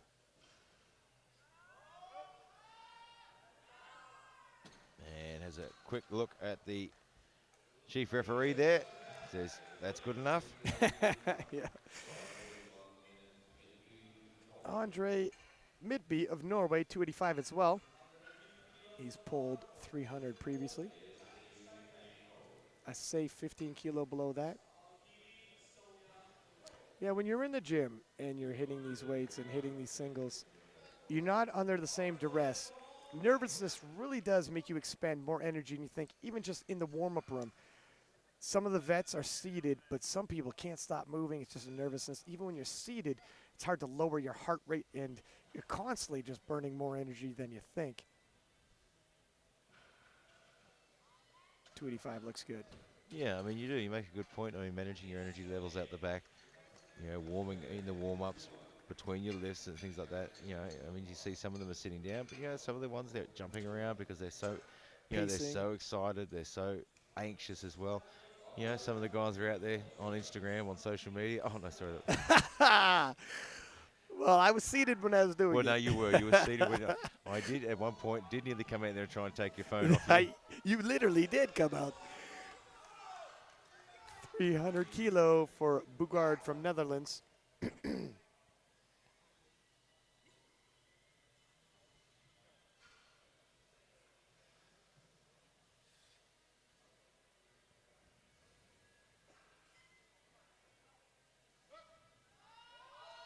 Nice pull.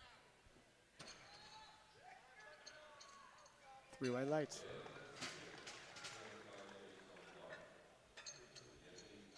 So far, so good for all the openers. I was just thinking exactly the same thing. Uh-oh, what does that mean? Did we just jinx this? 305, Jamie King from New Zealand. New Zealand really transitioning into powerlifting. He's had a pretty good day. I mean, he's had some tough lifts, but he's had a pretty good day all around.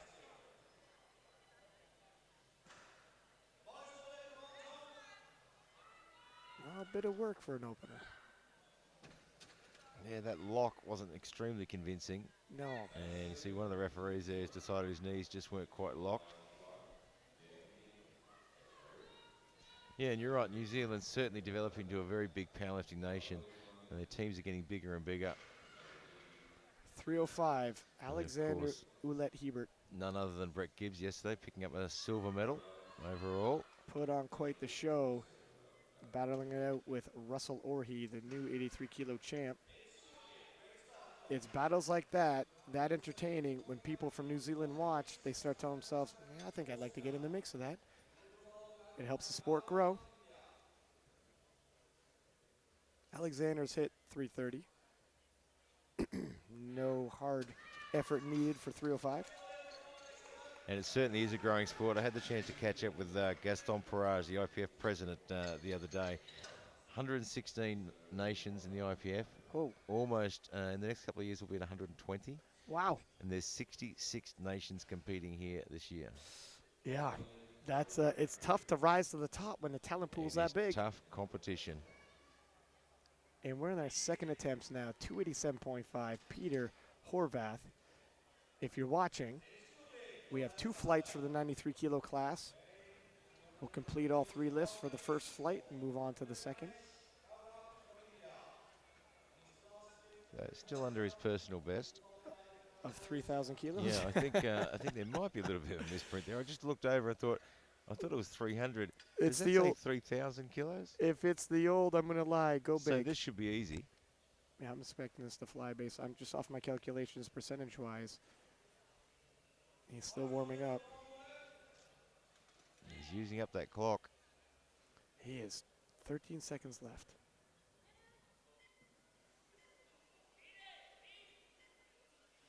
And it moved pretty well. Yeah, it did move quite well. But not locking out. I thought it looked a bit on the soft side. Not convinced with the lockout. Yeah, you can see he just seems to be leaning a touch forward.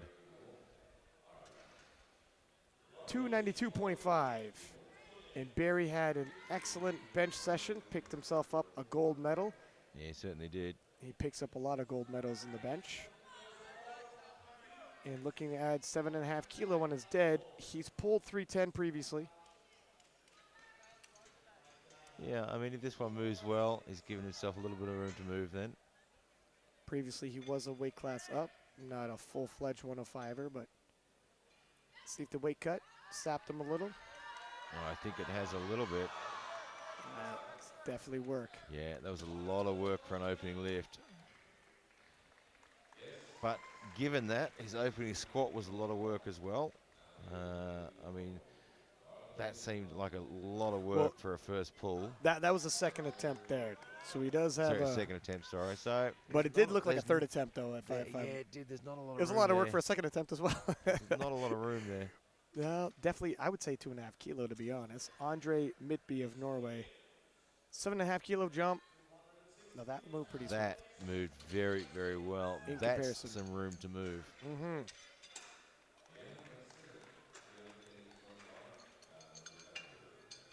And so far, only one failed lift. 300 even being loaded for Tano Depender of Netherlands. Depender has hit 305. Well, is he dependable? Oh, sir. For the 300.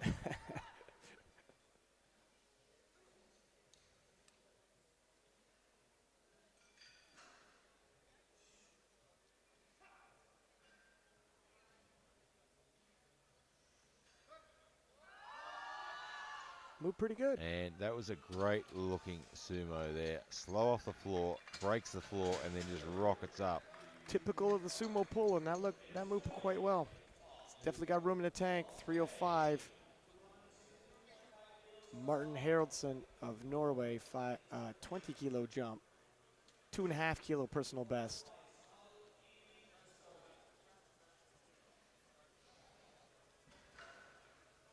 His 285 was solid. It's a big jump, though. And we're already in uncharted territory for Martin on the second attempts.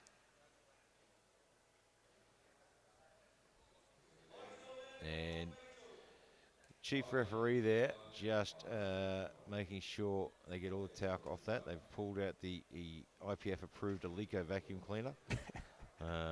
You can buy that as a package deal with a waffle iron. And just making sure all the talc and chalk is off that platform to give these guys plenty of friction under their feet. So good work from Robert Keller, the chief referee, though, picking up on that.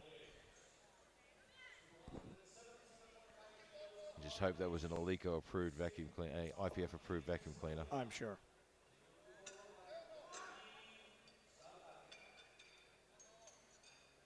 $20 kilo jump.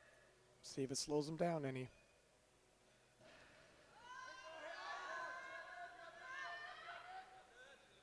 Oh, and it just got a little bit tough at the top there, and you can see it just got a little bit lightheaded, losing his grip a little bit. And that's the high risk, high reward of a 20 kilo jump, isn't it? Yeah, it was a very, very big jump to take.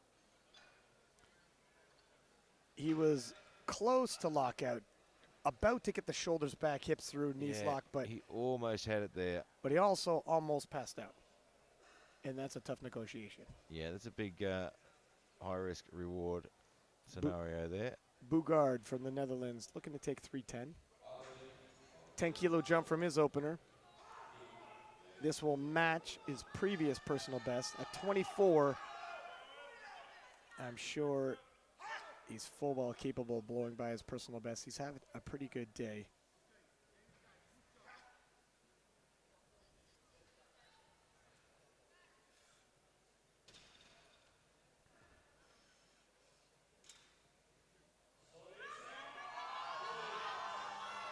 That's all type of work. That's a lot of work. That is looking like a third attempt, though. That is a huge amount of work. And he knows it. Look at the look on his face. He's like, wow. I don't think he was expecting it to be quite that much work. They give him a pat on the back like, my friend, that might be the last successful attempt of the day for you. Yeah, I don't think he was expecting to be quite that much work. You can see the look on his face. He's like, well, that was that was That's unexpected. about it. That was about it. 320 for Jamie King of New Zealand. 15 kilo jump. Yeah, you know, he's pushing into uncharted territory. Yeah, it's a 2 kilo personal best. Now, judging by his personal best being 318, I'm assuming this is likely a national record for New Zealand. Be nice to snag that during his trip. Oh, no. Nope. And He will have another opportunity at it. It was fast off the floor, yeah, but moved fast off the floor, but just couldn't quite get past the knees there. And you can see he was just sort of shifting laterally. Alexander Ouellette Hebert from Canada, 320. He's pulled 330. We're 10 kilo below that, so this should still be in the cards for him. 15 kilo jump. Everything about the attempt selection for this speaks realistic, but the proof is in the pudding.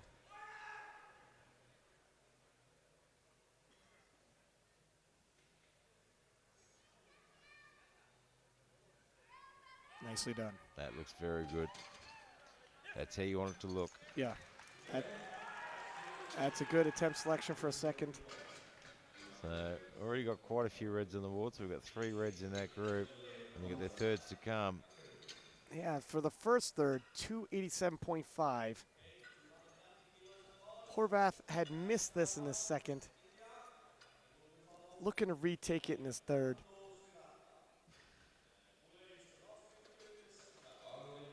If he does, it's 15 kilos towards his total. Nice little jump to add.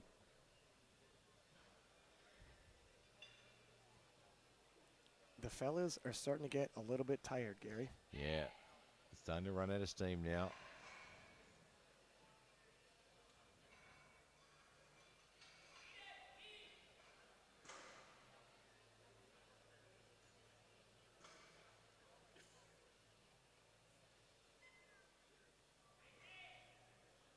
Really takes his time.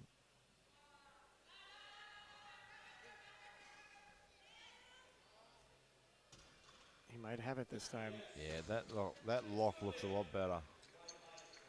3 white legs. Gets that one on the board. More convincing. Yeah, that looked a lot better. Nice 15 kilo to add. 295 for Barry. Barry really emptied the tank for 292.5. Yeah, he certainly did. This 2.5 is going to be a stretch, I think. However, with no more events to go, you might as well hit the platform and give it what you got. You don't need to save any energy for anything else unless nothing it's for... left to stay for. Yeah.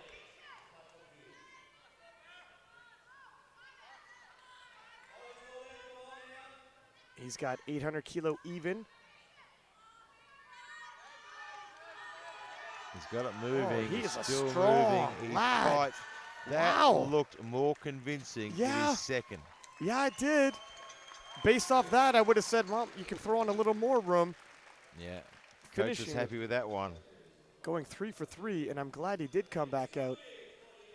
302.5 being loaded on the bar for Andre Midby. 10 kilo jump, 2.5 kilo personal best if he hits it.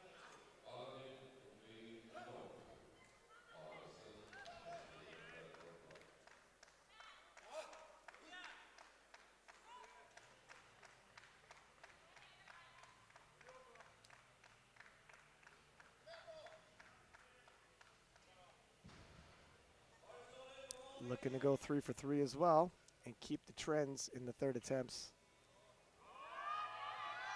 Oh, that moved very, very well. Yeah, that was pretty smooth.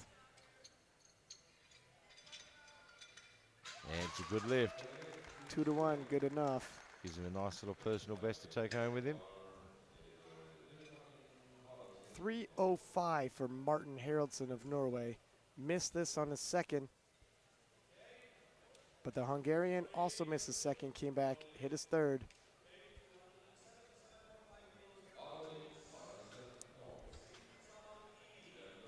Well, we're about to find out.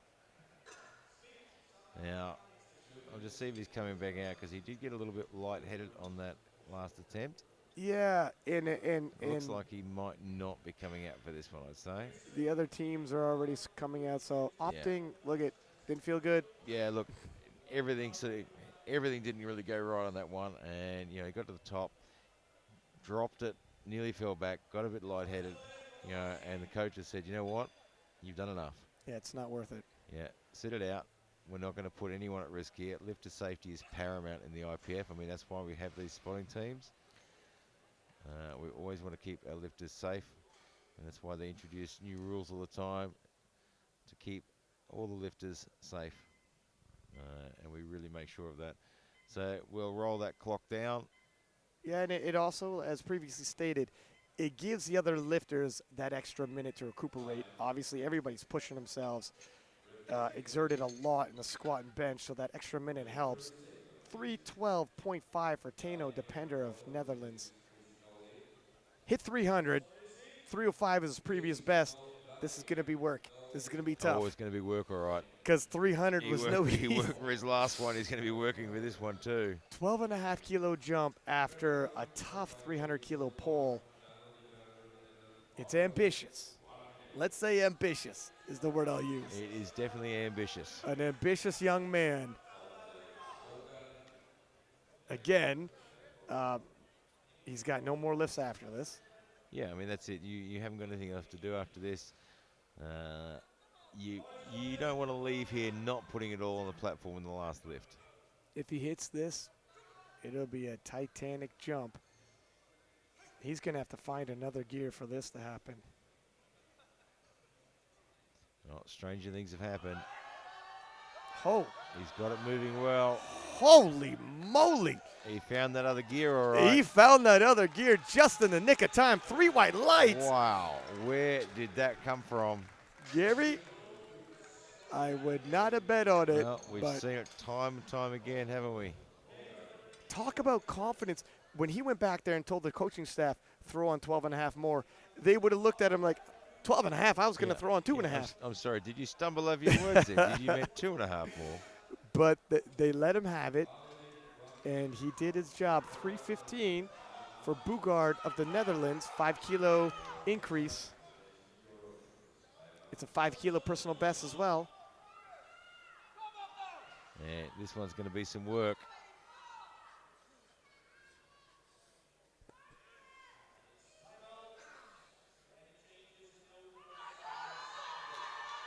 He's got it moving. Can he get it there? It's still going up. Oh, it is still going up. These guys are. Oh. And just couldn't hold it there at the top. And I'll tell you what, they're scrappers from the Netherlands. Yeah, he was a little bit cranky on himself there, but I thought it was going to happen again.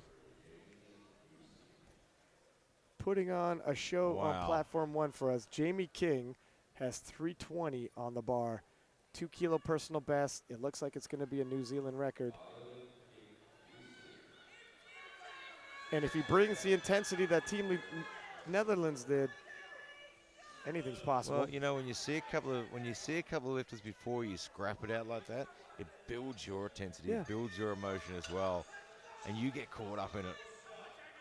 He's going to need it.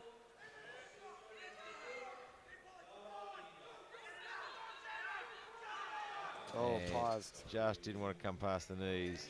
I got a feeling if he could get past the knees with any kind of momentum, it's there, but that's definitely a sticking point. Alexander Ouellette Hebert of Canada, 335 kilo. It's a 15 kilo jump. He took a 15 kilo jump from his opener, so obviously the jump itself he's comfortable with, and this is the jumps he's used to taking. In terms of the weight, it's only 5 kilo more than something he's previously hit. Yeah, no, that's right. It's only 5 kilos above his personal best. Also realistic. Let's see if he has the gas in the tank for it, though.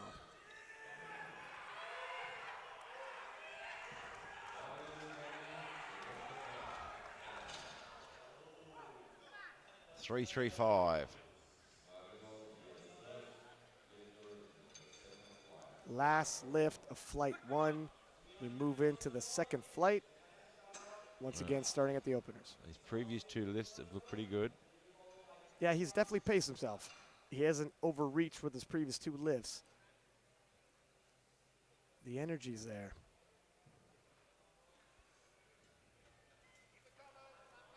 Oh, it stalls. Nope. It moves so well off the ground and then just came to a dead stop. Yeah, the brakes came on. moving into the second flight, 260 kilo. If you're watching at home and you're new to powerlifting and you're looking at these weights thinking, just how much, what does 250, what does 300 kilos feel like? Load up a 300 kilo deadlift bar at your local gym and just see if you can even move it. Well, you're probably just going to pretty much feel like it's stapled to the floor. You're just going to pull the slack out of it, and that's about it. If you will not even get it to shift. And if it's an Aliko bar, there's not a lot of slack. There's not a lot of slack in an Aliko bar. Yerlin of Kazakhstan, opening with 260.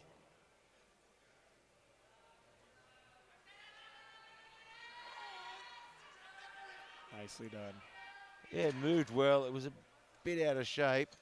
Looks like he's got a bit of a cramp in that left quad there.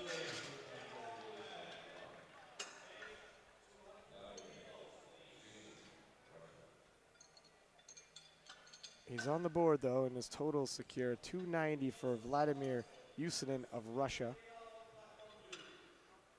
Yeah, they've got to get him on the board. This is their invitation to the party. Vladimir has pulled 307.5.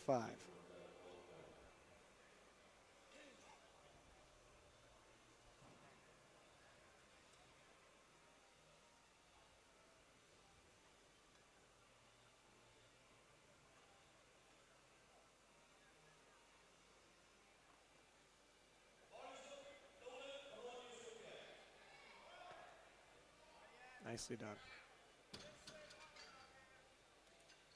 Exactly what you want your opener to look like, right, Gary? Yeah, I mean, you want it smooth. You want it to feel easy as well. You want to walk off that platform after your opening lift going, oh, that felt pretty easy.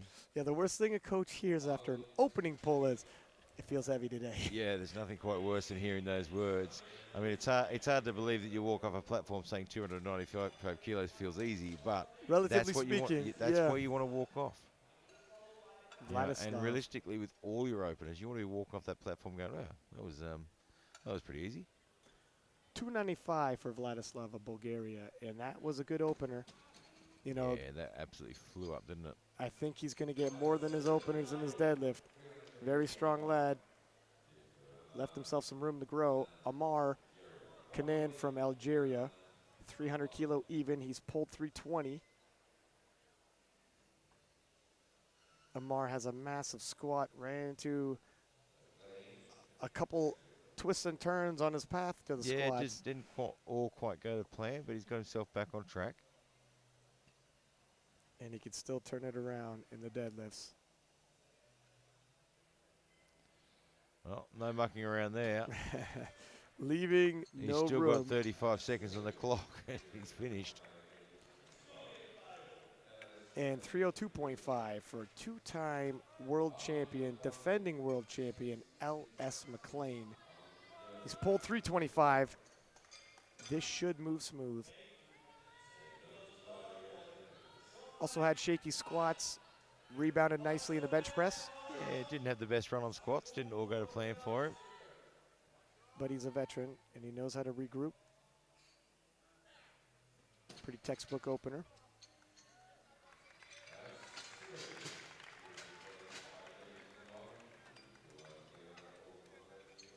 312.5 for Sweden's own. Expect the crowd to get excited once they see him. There it goes. Well, they didn't have to wait to see him. They didn't even have to see him, exactly. Right on cue. He's pulled 330. He's got a dependable deadlift. He's got a dependable bench. He's got a dependable squat. And he's firing on all cylinders, going 6 for 6 so far. Has not missed a lift. A perfect day. If you could keep this up, well, a medal seems likely. We always talk about getting the numbers on the board, and if you can go 9 from 9, you're putting yourself in with a very, very big shot. A podium finish in the most stacked men's division would be an excellent way to make your open debut. Wouldn't it? Yeah. And off to a good start on the deads. Yeah, that was no major ask. That was no major ask. Team Sweden is really doing a good job getting them on the board when it comes to openers, not overexpending a lot of energy, giving them room to grow. The confidence is there. He's pacing for a 3 for 3. and likely a podium finish. But this is such a stacked division. Speaking of, great segue for Anatoly, the current IPF world record holder. One man we're keeping a very, very close eye on, because this first lift, super important, but it's also going to tell a lot of people just how much room he's got left in the tank. 315 kilo.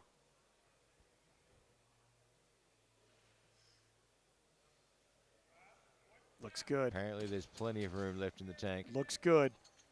Now, here's the difference. His previous personal best is 337.5. David Wilson is opening bigger than that. Big gaps can be bridged with a big deadlift. We seen it yesterday with Kimberly Walford. Will history repeat itself? It's going to be dramatic. And it's going to, if it happens, it'll be a big Hail Mary come from behind. Yeah, look, and it all comes down to how much room they've got to move. And at the moment, I mean, they're reasonably evenly matched on that room to move. It depends on progress. Yeah, 15 kilos can be quickly bridged from an opener to a second. But first, Wilson's got to do his part. You see how much more intense he is for the deadlifts. This is his event. How does 340 move for him today?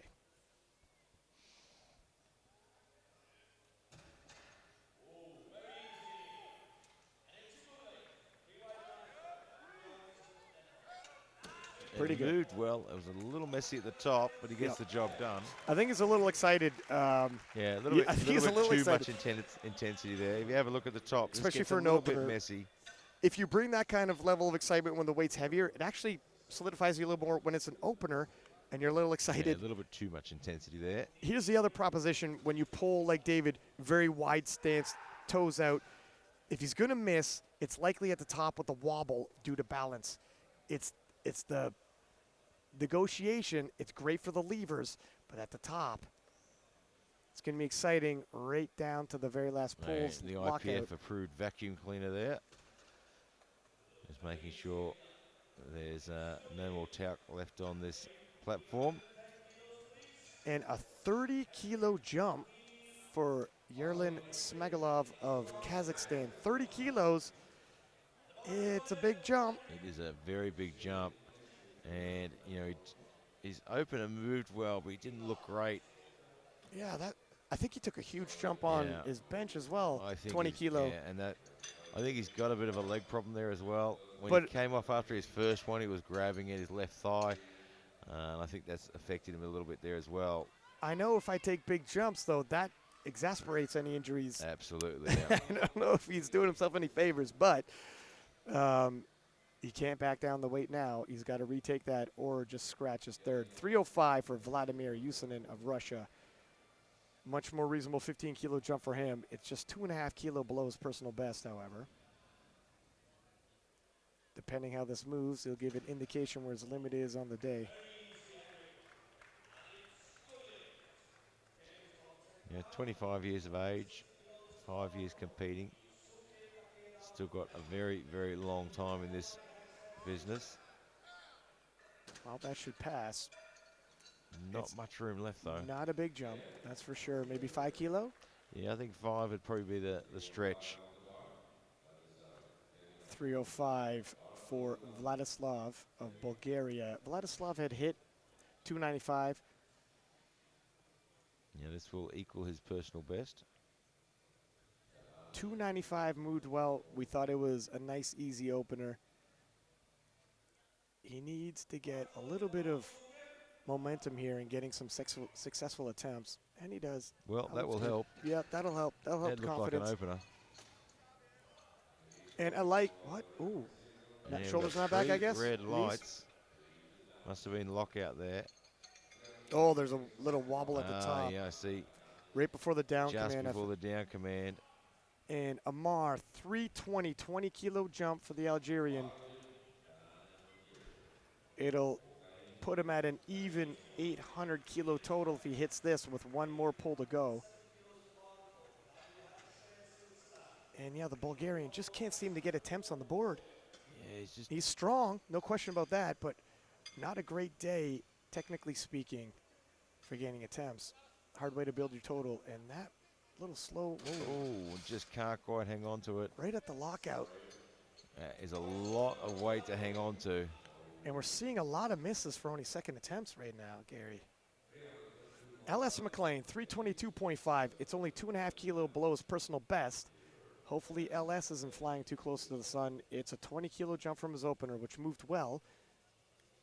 Yeah, there's a lot of misses. LS hoping to reverse this and start putting a little more green on the board for us. Looks like the Kazakhstani lifter has smuggled off, scratched his last. LS is hovering around contention for a podium finish. He's not backing down. Well, you know what? That moved just like his opener did. Maybe that's how the polls are going to look today for him. 3 white lights. I would have thought 20 kilo before his opener. I was like, well, I'm not entirely confident. Probably 10 kilo jump, but 20 kilo didn't slow him down any. And a 10 kilo jump for Anatoly Novopitsmy. Yeah, and I think that's a smart move. I mean, he's opened the move really, really well. He's going to play it a little bit safe on his second. He doesn't want to miss because the door swings open. David Wilson, who is way far behind on subtotal, if they both hit their seconds, is now only 2.5 kilo behind. And 2.5 kilo jump from your second to your third is very small. And we had said Wilson can cover ground in the deads. It looks like it's going to be quickly neck and neck. Playing the cards. Not to mention Gustav Hedlund. It's going to be tight. None of these gentlemen want to miss. 325. Should be there for Anatoly. Hits it well. Yeah, that's certainly a very, very good second lift. 3 white lights. That's a very convincing lift too. That's the sort of lift you want from the second lift when you're in this position. You know, what it says to the guys that are thinking about loading up and chasing you is, sort of sends a message, says, you know what, I've still got a little bit of room to move. Yeah. Think about it. Think about the medal you've got. If you have a possible silver or bronze, think defend about it. the medal you've got, because it's a big call. Now, right now. Gustav Hedlund, Sweden's son, 327.5 kilo. Never missed a lift yet. The positive energy has created a lot of positive momentum for this young man. His open debut, world champion in the juniors, and you couldn't ask for a better open debut so far. And it continues. That's nice and smooth. Yeah, that one looks good as well. Nicely done. 3 white lights, waves to the crowd. This is already a personal best total for him, and he hasn't even pulled his last lift yet. He's got to be happy with his day. 352.5 second attempt. David Wilson is a lock for the golden deadlifts, if nothing else. But you know he wants a total medal. What color is it going to be? How this moves is going to be a good indicator. Pay attention to the lockout. And you see he is far more intense with the deadlifts than any other lift.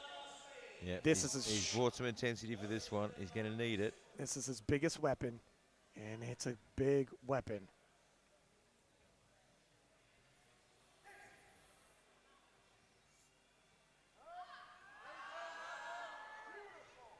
Nicely done. Yeah, it was a bit tough at the top, though. Yep. 3 white lights. The lockout is always going to be the toughest part for Wilson. Always has, always will be, but so far so good. And he's pulling close. He's within reach. Yeah, he's edging that gap away, just chipping away at it. Hedlund has 400 kilos for the third attempt. That's a placeholder.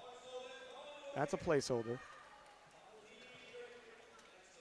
And Anatoly has 335. Wilson puts 401 as a placeholder. He's going to pull last, and everyone knows he's going to pull last. Gustav will have to blink first and change his. All eyes are going to be on Anatoly. If he hits, they'll load the bar to steal. If he misses, it just makes it that much easier. 305 for Vladislav from Bulgaria. It's a dicey proposition for the Ukrainians. They want to push Anatoly, but not over the limit, because if he misses, that gold is very vulnerable. I think he got one. I think that's a good lift. He looked a bit crooked at the top, but I think it's okay. Nope. Not quite. Didn't lock those knees, I'd say. Knees and shoulders. Yeah, I can't really see the knees from that angle that well, but 310 for Vladimir of Russia. 5 kilo jump.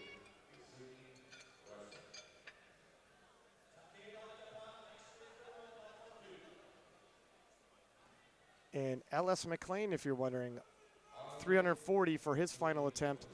And if he hits that, it'll put him into a silver medal position.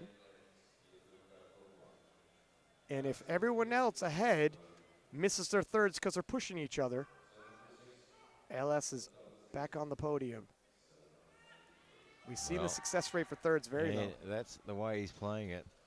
It's a good game plan because the success rate for third attempts is very, very low. Yeah, and when you get three guys at the top pushing each other. It's very tight. 310, 5 kilo jump.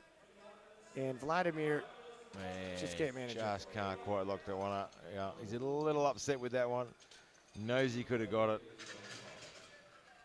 Amar missed 320, and the Algerians adding 10 kilo regardless. It'll take him from 9th to 5th, and that's team points that goes towards Team Algeria. Even if you're finishing off the podium, there's a bigger picture in terms of team points for these nations. And it'll temporarily roll him up into the silver medal. And we know the probabilities on third lifts. Yeah. Although it's a big call, missing 320.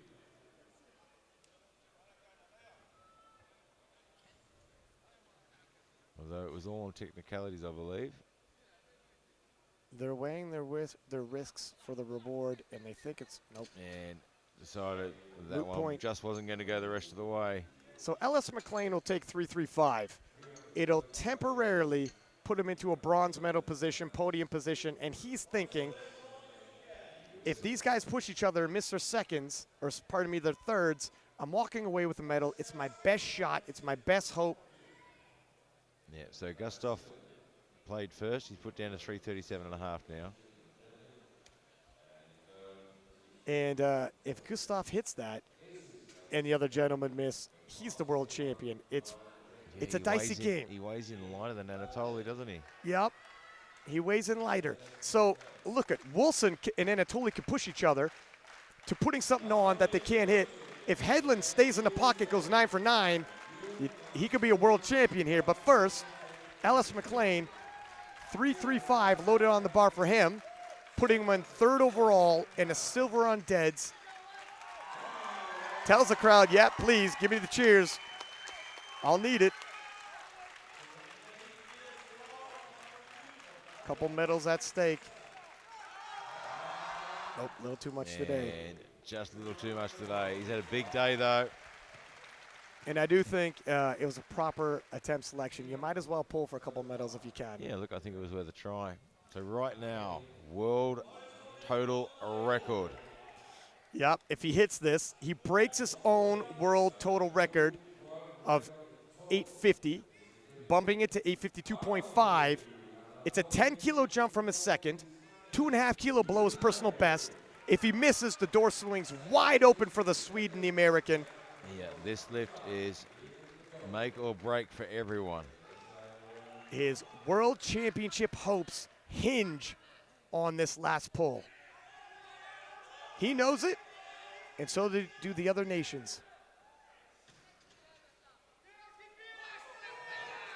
And it looks like he got it. Looks good. You know what? And Three white lights. And I think 337.5 might have been a stretch too. 2020 hindsight, but I agree. No, it looks smooth. I think the extra 2.5 kilos might have stretched him. So 337.5 for Gustav Hedlund. I don't think there's going to be a change.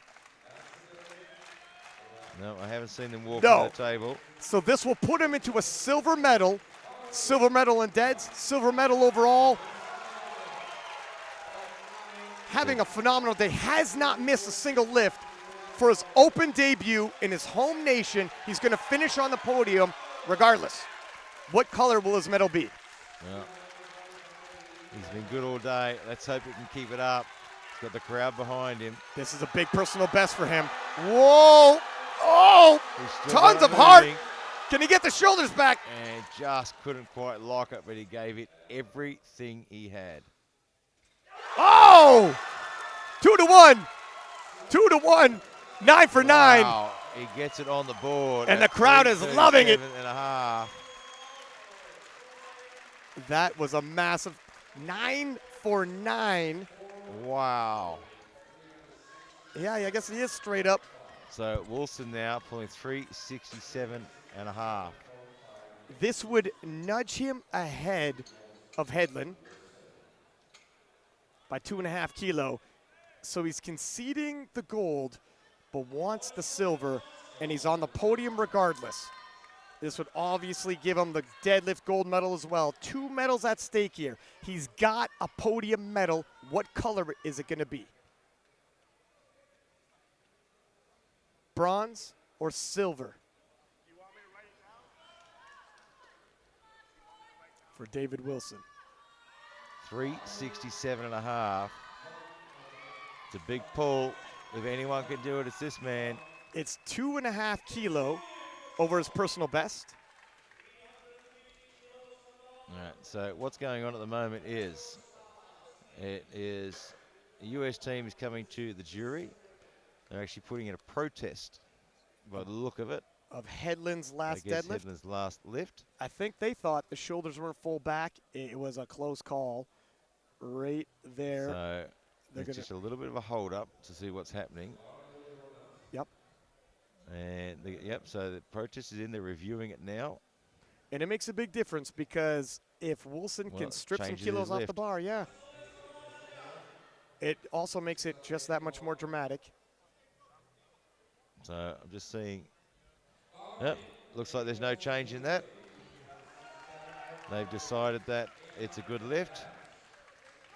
So 3:67.5 stays in the bar. He's got a medal. Wilson is going to have to give it everything he's got if he wants that silver. Gold in the deadlifts. He's on the podium. He would like to swap that bronze for that silver. Well, his second lift looked good.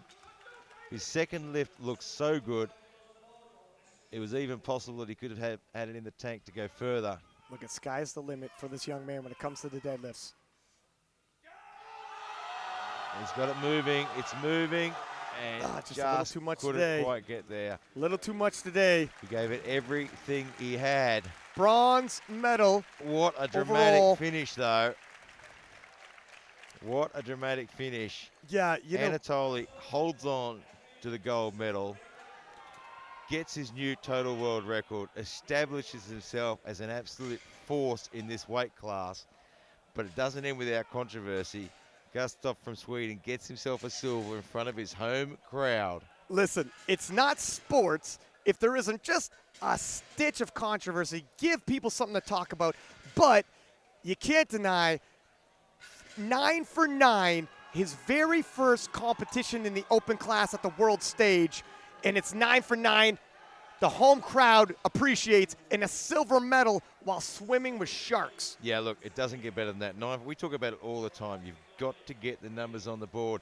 He goes 9 for 9, and look where it puts him, right in the silver medal seat. It just doesn't get any better than that. And of David course, Wilson pulling for the last one, that last pull going for that silver medal. You know what? I thought after his 3:52.5, the 3:67.5, I thought it was in the bag. But the fatigue just took its toll. Yeah, I mean, it's he obviously he was going to be a gold medalist in the deadlift and a bronze medal. It is also his debut in terms of the world stage. He's got a bright future. He's also a young man. All of these guys, it was so close, almost no room for error. You couldn't blink. Look at the field you're up against. If you can get into the top 5, top 6 in this field, you are doing really well. The reigning world champion finished off the podium, and he's a 2-time world champion. That's how tough this was. Yeah. Hope you like the action. To do that, he had to beat his own world total record anyway. So don't go too far away. Of course, medal ceremony coming up very soon, and even more action on this platform straight after that as well.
Silver goes to Oscar Christian Gustavo.